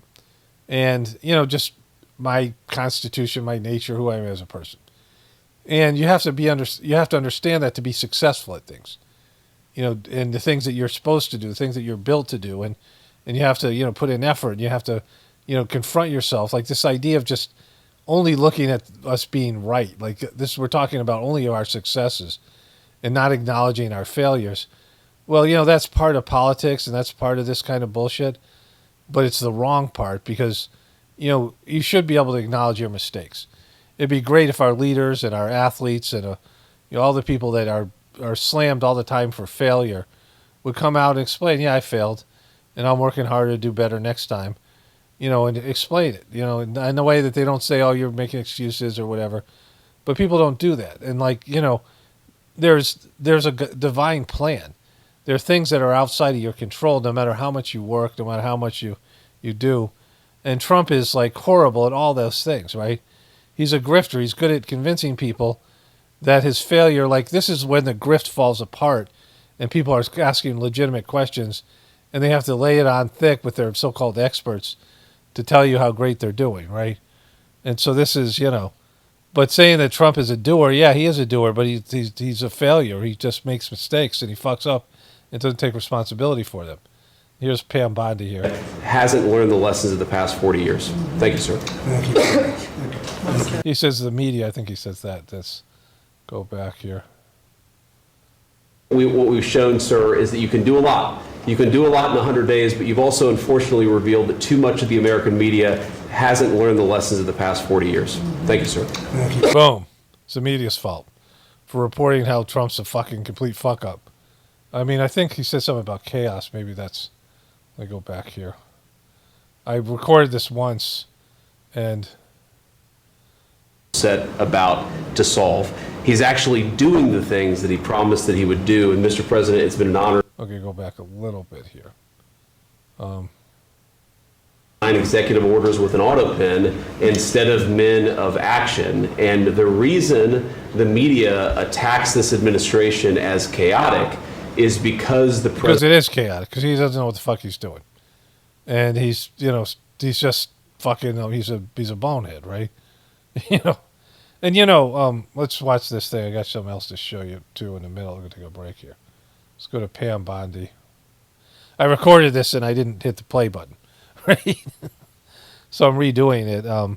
And some of it was just flowing, and I think I got it all back in, you know, that I put in there, but it was just flowing. So it was like a really good, I mean, it was just, you know, whatever. I covered this once, this clip, this thing, ever since I switched over to the MSNBC thing. So this, whatever, I've done 15 minutes here. I did, you know, 15, 20 minutes of this thing, and then realized I got through to Pam Bondi. Let's go to her. But, you know, it's always sucky when it's a real good clip, and I fucked up and I didn't turn on the camera. Deserves political credit for it. Why did we go from a military where people didn't want to serve to now all of a sudden they do want to serve? That's a story you guys should cover. It's a story you guys should cover. Compared to that, how much time Not the fact that this guy's leaking classified information, he's mishandling his fucking duties. Instead focused on the fact that we deported an MS-13 gang member with No, that's not a fact.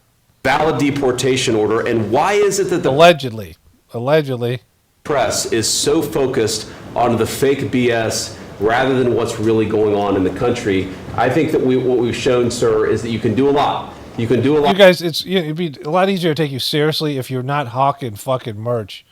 The Gulf of America has, right? I mean, that's like half the thing here. Because the reason you have to hawk merch is because fucking, you know, Trump needs to have some side fucking hustle going on in case this, you know, this scam goes up sooner than he thought, right? I mean, the guy's making billions of dollars, all the things he's doing on, you know, all of it, right? You know, all the whole thing. Like, he's monetized his presidency. A lot in 100 days, but you've also unfortunately revealed that too much of the American media hasn't learned the lessons of the past 40 years. Boom. Thank you, sir. Ma'am? President, your first 100 days has far exceeded that of any other presidency in this country. Yes, Lord Master. Yes, Master. Lord Master. You're the best. It's not God. God didn't do it. It's you. You're the greatest leader of all time. Your 100 days is the best 100 days in the history of the world. You have manifested this. It's all on you. Yes, you know, like, what the fuck? These taint liquors. Ever. Never seen anything like it. Thank you. Your directive to me was very simple. Make America. Okay, so, you know, you're saying that all the other presidents, you know, George Washington, Abraham Lincoln, all these things, Thomas Jefferson, all the presidents, all the great presidents before you, you're the best one. They can't even lick your nuts, Mr. President. They don't even deserve to lick your nuts. And then she's saying this thing about her directive here. 22 million fentanyl pills. Oh, I went too far ahead. Well, make America safe. And so she's saying you had one directive, make America safe. That's all you said. You said those words, make America safe. And with that great wording, those words, make America safe, I was able to do it. Because that's all it took, right? Was me hearing those words. And like once you said those words, I had the power in me, the power of your great lordship now to execute this dictate that you gave me. despite that, we've still been defending over 200 civil lawsuits filed against you, on top of everything else, I think I'm representing every one of you in this room in some capacity. And no, you will not be arrested by the U.S. Marshals. Over 200 lawsuits, over 50 injunctions. And now we've got multiple cases in front of the Supreme Court, and we will succeed, and we are doing great in front of the Supreme Court. Yeah, we're doing so great in front of the Supreme Court because we're doing great there. You know, it's just amazing how 6 of the 9 justices are really conservative Republicans, and you've nominated, 3 of them are guys that you appointed. It's just crazy. It's just nuts how well we're doing with them, how great they are, how much integrity they have, and how unbiased they are. It's amazing how well we did with them. You know, this is the very same ones that said you weren't going to be criminally accountable for any of the shit that you did. That was a great moment in history that the president could now do whatever they wanted and could never be prosecuted for their mistakes. It's, you know, they're wonderful fucking Supreme Courts. Let's go to this thing with Elon. This is when I figured out that I wasn't taping and was bummed. I got up to this point. Okay, so I'm going to show you this whole clip next time. But the title of this video, he's going to say it in a second here. I think this is Laura Trump. That's got to be Laura Trump. So she's working for Fox News, interviewing this guy. So this is Donald Trump's daughter-in-law, he was going to nominate her for something, but it didn't catch. Maybe point to her as senator. But she's in charge of the Republican Party. And she's doing an interview on Fox. That shows you how fucked Fox is. He's got Doge right here under his chair. And some, the ancient version of Jeffrey Epstein up here. And so he says this thing here. And we're going to go back to the cabinet meeting in a second. You know, you grew up in South Africa. You lived during a period of apartheid. You're not American, is what we're saying.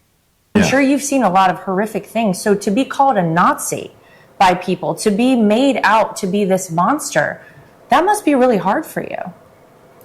It's really hard for you.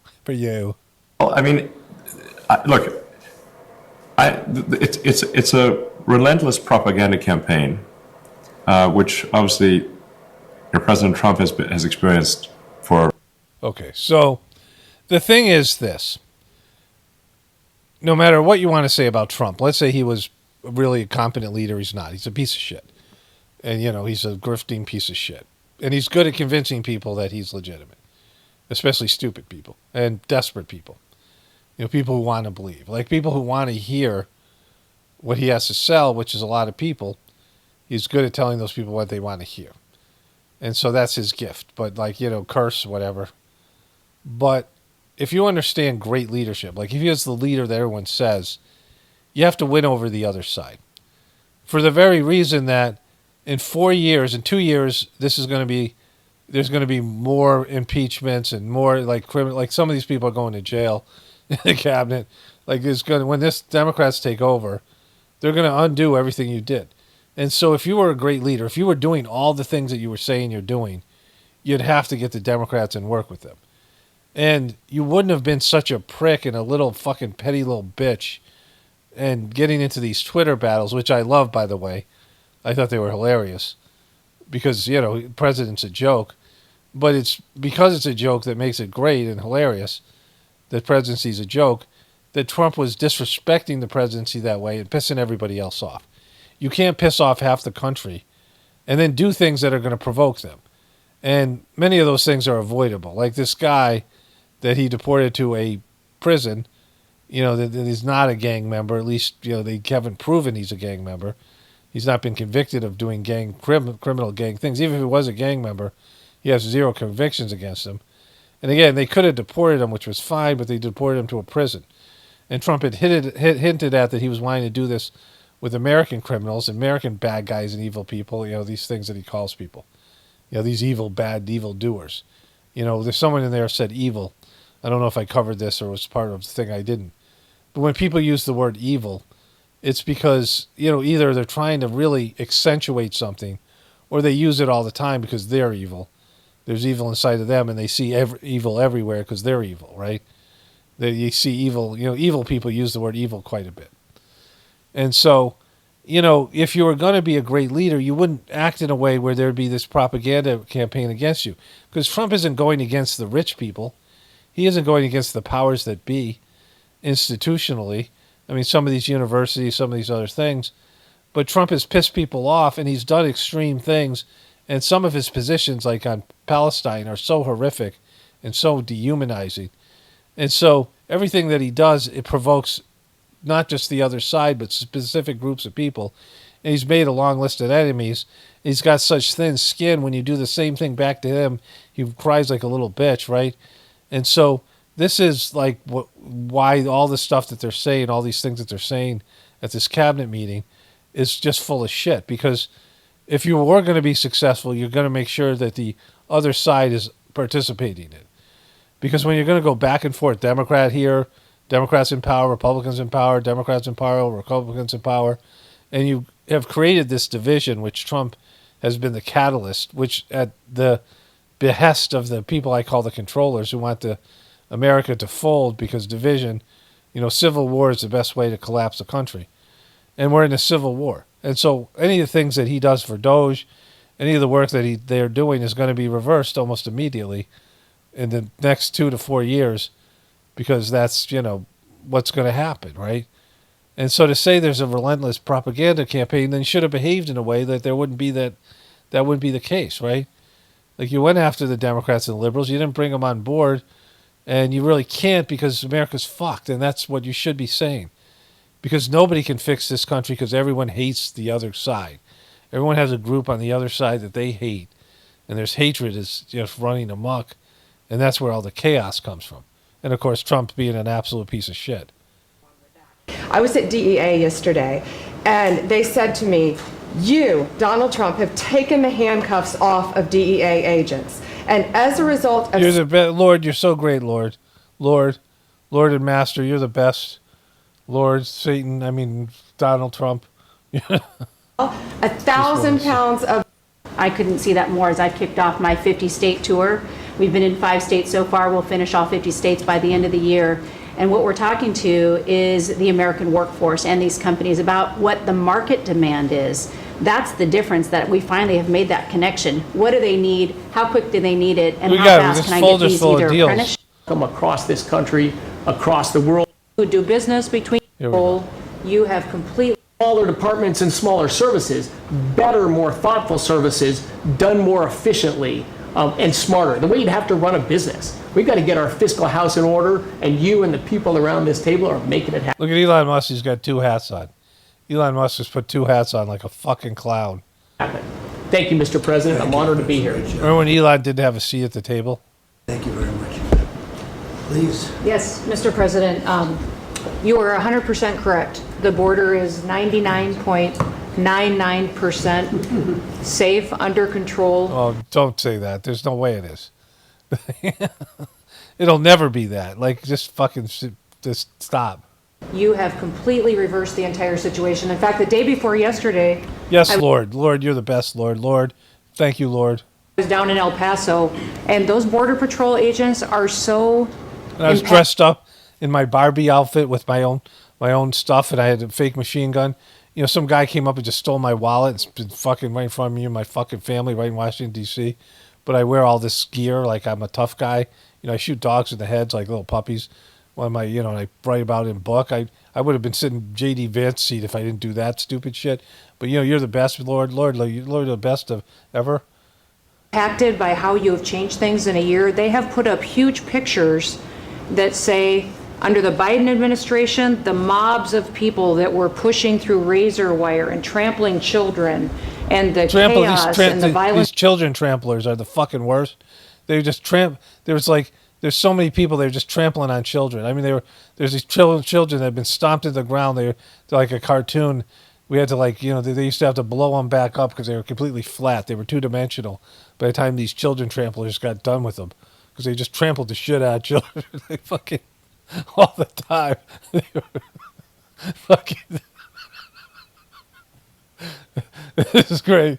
Violence that was happening at that same location. They have a picture there that says, this is what the Biden administration looks like, and this is what the Trump administration looks like. Boom. It's peaceful. People who do business between Mexico and America are coming through. It's amazing. You're the greatest ever. These freaking taint lickers. Through CBP, and we've also collected millions of... Yeah, he is.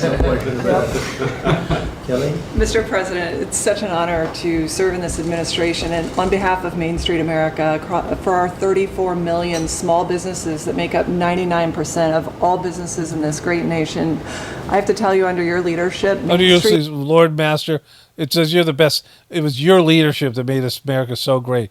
I mean, it was just like, we should call it something else, like heaven. I think we should call these heaven. There's 100 days of heaven. It is open for business again. They're thriving and they're investing. And the data that we have at the Small Business Administration, the loans that we're putting out, a record 26 pharmaceuticals with less than 3 to 5. Look at this fucking guy here. Look at this two-hat wearing employees, motherfucker. sometimes 100 employees. I was at a factory in Georgia on Monday that is creating machines to help with the Iron Dome in Israel. Less than Exactly. They're creating machines. I didn't know this was coming. They're creating machines in Atlanta for the Iron Dome for Israel, not our Iron Dome, because, you know, we got our master, our Lord and Master, your Lord and Masters. We're actually serving your Lord Masters over there in Israel. I mean, it's so great that we're creating those things, and you know, it's great that we're doing it at our expense, and then paying them to take these things off our hands that are helping them. 50 employees. This is the engine of our economy. It's the heartbeat of our communities. It's the small businesses that helped elect you because they needed. You mean there's a small business out there helping with the Iron Domes? Economic agenda. So thank you, Mr. President. It's such an honor, and congratulations on an epic 100 days. I do have to thank Elon. I do want to note we just cut $3 billion in contracts because of Doge's work. That's $3 billion that hardworking families. Exactly, and it's cost us $20 billion to trim off those $3 billion. It's just, we're so efficient over there at Doge. We have to work until April 15th to pay for the waste, fraud, and abuse that we continue to find in this government on behalf of taxpayers. So again, thank you, Elon. Thanks, Elon. Sorry that your life sucks now. Sorry that you're fired from your job and you had to quit Doge.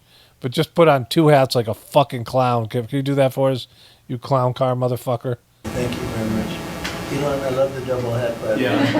He's the only one that can do that. Can't get away with it. Well, Mr. President, you know, they say I wear a lot of hats. And I'm fucking both up.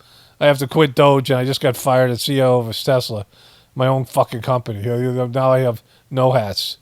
Oh, I can wear multiple hats, but they mean nothing because they're not sticking at this point. You ruined my life. Thanks, Lord. That's true. Even my hat has a hat.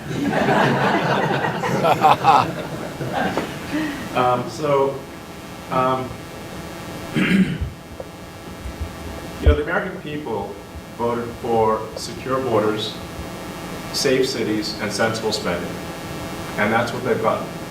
Tremendous. They've gotten all those things, except it's a propaganda. It's a propaganda fucking campaign against you that sets the opposite. Accomplished in the first 100 days, as everyone has said, it's more than has been accomplished in any administration before, ever. Period.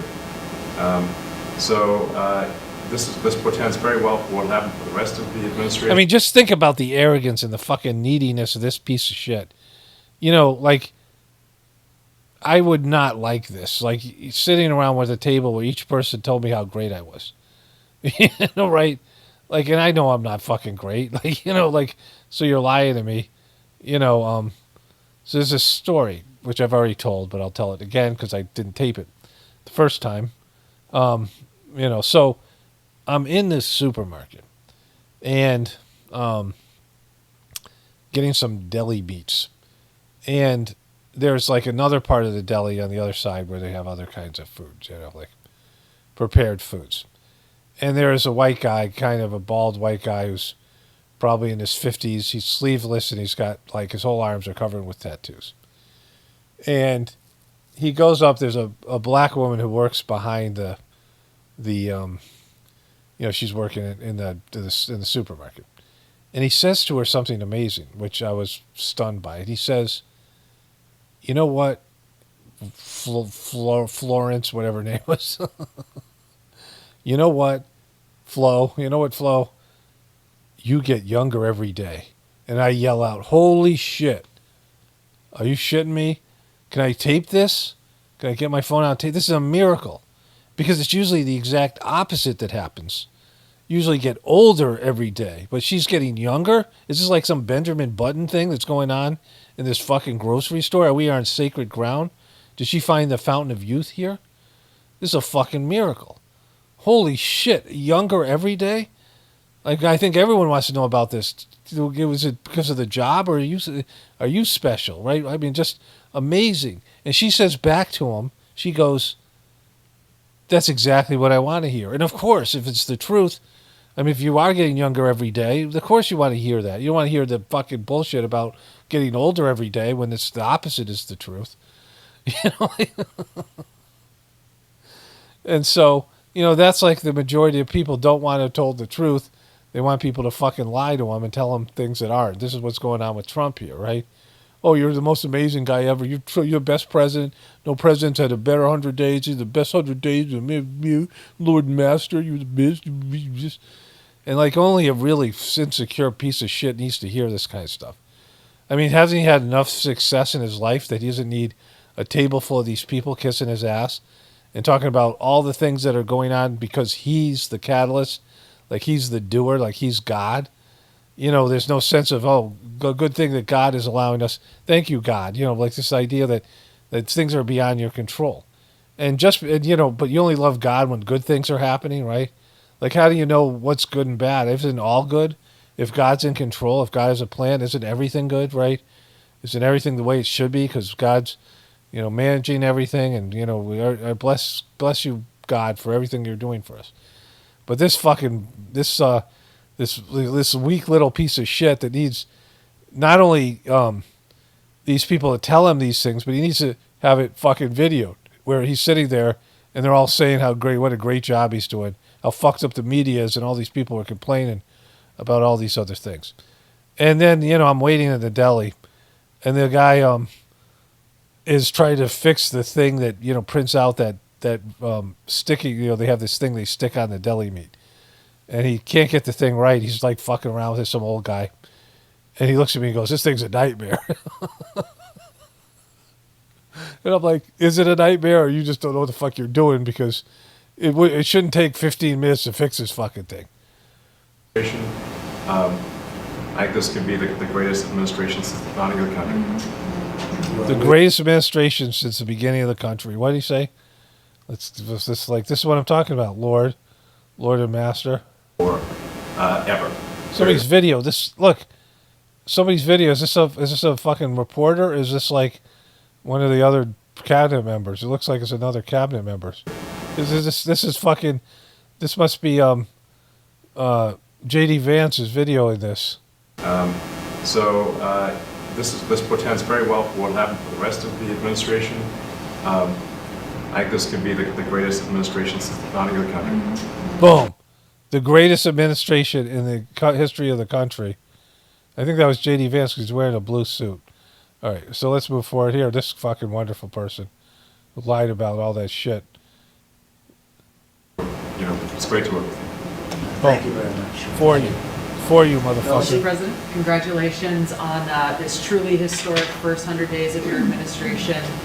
Really only made possible by your Juggle those focused nuts, though. Look those leadership fucking and nuts, delivering man. the mandate the American people Bow down for the Lord gave you. Master. You've empowered all of us. You've empowered us to do great work by saying things like "Make America Safe" and boom, and giving us the power to do it with those wonderful bumper sticker words. Deliver that mandate, and I'm grateful to have the privilege of leading the intelligence community towards ending the weaponization, politicization of the intelligence community that's gone on for far too long. Boom. That's just too. They're weaponizing shit, and they're fighting against it. It's the evil deep staters that are against us all. Security team that I have ever seen in my 27 years associated with the United States Army. Has Pete signed Boom. off It's the greatest. on this retirement leave? Is that? And they're all joking around too.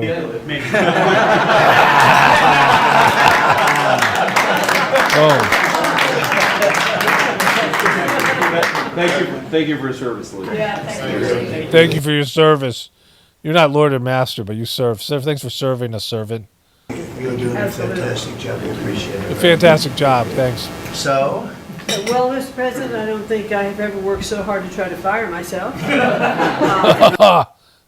You know, when I was running the WWE, which made me totally qualified to run the Department of Education. But you know what? I got a lot of A1 working for me. So we're using a lot of A1 right now, and so we're using AI on our steaks. We're putting some steak sauce on our some AI steak sauce, and using A1 to change everything in our. We're certainly making great strides in that. We've reduced the folks over at the Department of Education by about 50% now through Just our firing random motherfuckers. We've cut out half the people over there, and it's not having any negative effects on the quality of our education. I should know because, you know, like I let my daughter get her face assed. Some guy with some fat ass cellulite motherfucker who's been sweating as he walks around the ring and fucking wrestles around with other men, and there's these historically gay postures and wrestling moves, and then put his big fat sweaty ass in my daughter's face. It was wonderful. And then that's when I knew I'd be a great Department of Education person. program, and so we've closed a lot of the district offices, consolidated, so they're... But, you know, but no one does it like you, Mr. President. So Pam and her team are helping work with that, and I am, enjoying the fact not only am I firing myself, but I'm now being sued fairly regularly by different departments of education. But I'm firing myself and being sued. The other thing that we're looking at also are the 117 violations. She can't put on her fucking eyeshadow correctly. Of these big universities like Harvard and others who are not reporting, as they're required to do by law, foreign money that comes in and how much that is and where it comes from. Boom, exactly. Like we don't do foreign corruption at all. Like, you're not corrupt, Mr. President, Lord Master. So that is and students. Yeah, and it's very serious. Where are these people coming from? Yeah, where are these people coming from foreign countries? Like, it's not like they have to go through a visa process. It's not like these people come in from foreign countries. They go into Harvard and pay exorbitant tuitions. Like, who are they? They could be aliens, like elite. They could be outer space aliens, for all we fucking know. Like, are they mole people? Like, where are they coming from? Are they Bigfoots? Are there Sasquatches coming in there? We don't even know. Like, there could be Sasquatch and mole people at Harvard. We don't even know about it. Aliens and things like Greys and things. We wouldn't even know. We wouldn't even recognize them. We pulled back their grants because Harvard isn't responding to us criminal activity by their students, and until they give us that list, they're not getting any more grants from Homeland Security. I think exactly. Yeah. We did. The students they have, the professors they have. That's right. The attitude they have is not American, and I think you should. A grant. It's not American. Harvard is not American at all. A grant. We don't have to give grants. That's exactly right. We don't have to give grants. Grants are a gift from the Lord Master of the country.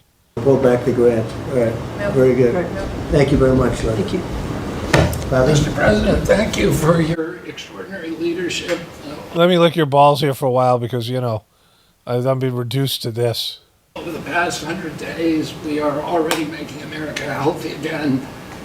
We announced last week the ban on the 9 petroleum-based synthetic dyes, food dyes. Within 2 years, within 2 months, we're going to ban the worst 2 of them. You know, I would almost say that he's doing a good job with some of the shit, but licking Trump's balls is just... Thank you very much, Barry. Let's go back a second here. Our agency without compromising any of our critical programs. Mr. President, I want to thank you for your vision, for your leadership, for giving me the 100 busiest days of my life. and for, you know, putting your testicles against my chin. And most exciting and most rewarding. Yes, thank you, Lord Master. Lord Master, thank you, Lord Master. We're going to do much, much more. That's great. Thank you very much, Barry. Very good. Very important. Her life tragically to illegal Venezuelan gang members in this country in a horrific way. But her mother, Alexis, was at that ceremony. Alexis was there. Her grandmother was there. Grandmother was there. Great-grandmother was there. And the great-grandmother. 3 other generations of that family were there. They all wanted to pass on their thank you. You too. Thank you for fucking putting that piece of shit in the forever ground. as a sanctuary, and really is saying that every child, every 12-year-old, every child in America should be safe in their own communities. And you've dedicated a beautiful piece on the coast in honor of her. It's just so obnoxious they have the Gulf of America. President Trump, in your first term when I had a chance to work with you as governor, you were courageous. The thing that's empowering this amazing group of people around this table, and you've probably assembled the greatest cabinet ever. This is the greatest team. This is like fucking the Wonder Twins. This is like, the Avengers. I mean, it's this greatest team in history. Is that this time you're not just courageous, you're actually fearless, and it's your fearless. You're fearless and courageous, like both things. To take on the issues that other presidents would not touch, whether it's the work that we're doing with successfully streamlining and right-sizing government, or whether it's taking on the issues at the border, or whether it's embracing the power we need to win the AIDS race. You're fearlessly doing that, and that creates and just all of us can sprint because you're running ahead. So thank you. Thank you, Doug. And you are doing a great job. And with Chris, that's a pretty much unbeatable combination. You guys are power Thank you twins. both very much. Thank you, Doug. It's great. Marco? Well, it's not easy to go last, actually. All these reports that have come here. First of all, it's Mr. So I better be good, and I'll be short as well. A couple things, Mr. President. I think you deserve a lot of credit for two things. The first Yes, exactly. Lick his balls, Marco. So Marco and him went at it when Trump was running for president in 2016. And he called him Little Marco. And Little Marco talked about his little hands. And they went back and forth in like this shit show of like talking shit about each other. And Marco Rubio, was one of the sort of leftovers of the mainstream Republicans. But he's converted it to a Trumper, which is all it takes, because Trump and him hated each other, but they were only words until, waiting for Trump to see that he would lick Trump's balls, which he's doing here, and now Trump loves him. Is assembling this great team of people. Some of whom I've known for a long time, others who I've gotten to know during this period of time, but putting together a team, not just of talented individuals, but that So remember that these people here. So RFK Jr. said that, he was kind of willing to talk to Trump years ago during Trump's first term, and Trump was listening to him. And then Trump was going to put him in charge of the Secretary of Health, but Pfizer gave Trump $1 million. This is RFK Jr.'s own story. And Trump dropped him like a hot potato. Tulsi Gabbard was running for president as a Democrat and debating these other motherfuckers, and she said shit about Trump and how we got to get rid of Donald Trump, and I'm the only person who's going to beat Donald Trump, and Donald Trump will be a nightmare, right? All the things that were said in 2020, right? So that's just 4 years ago. But she was not a fan of Trump. She was a Democrat and was a Trump hater, right? J.D. Vance said that Trump was like one of the worst. She called him evil and just like he was a Trump hater. So those are just some of the people I know about that were once like Trump sucks, but now they're licking his scrotum, right? work well together. It's something never going to be reported on in the media or fully seen, but it happens every single day. For the most part, I interact with almost everyone around this table at some level. They pat me on the head. They play Duck, Duck, Goose, and it's very disrespectful. Okay, fuck. All right, so let's let him wrap this thing up here. This gentleman, and he's going to come to the White House very shortly, within the next. I think we have it very much. I really believe that the next 100 days is going to be even better than this. Look, even better than the first 100 days, if you can imagine that. Like, I'm going to do more fucking chaotic shit in the next 100 days. Blow your fucking mind. All right, so, like I said, only an insecure person would need to bring in all these people, like all the employees. I mean, imagine if your boss, like, whatever job you may or may not have, but sometime in your life you had a shitty boss, and they would have these meetings, and everyone's expected to talk about what a great job they're doing, only because the Lord and Master of their boss was enabling them to do it and kissing the boss's ass. So this is what Trump used to have this is something that was what he did in the boardroom. This is like the Apprentice. He would sit up in the fucking boardroom. He'd have his two fucking shills next to him, right? The original shills here, these two fucks. And they would be usually a male and a female. And then there'd be a son and daughter before it was these other people. And they would all talk about how great Trump is and what a great person Trump is. And you have these contestants.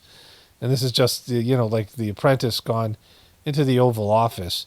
And it's fucking embarrassing. And really stupid people out there, or just desperate people, are just like buying into this shit. It's kind of hilarious. But at some point, they're going to get a sense that he's fucking us, right? That and not even intentionally. Like, he can't do anything but this because he's not capable of doing the job. Nobody is, but like, he's not even capable of being a good president or being good at any of these things. Like, he's just a fucking grifter. He's an uncurious grifter who has a shitty touch, who just seems to always be on the wrong side of things. And even when he's on the right side of things, he still fucks it up. And so, you know, amazing. Like, this thing that they just, and the fucking hats. Just absolutely classic. Anyways, let me wrap this one up here. Only spirituality will save this world. It's Paul Romano, definitely pointing for the apocalypse and the ascension. Everyone have a blessed day and be grateful.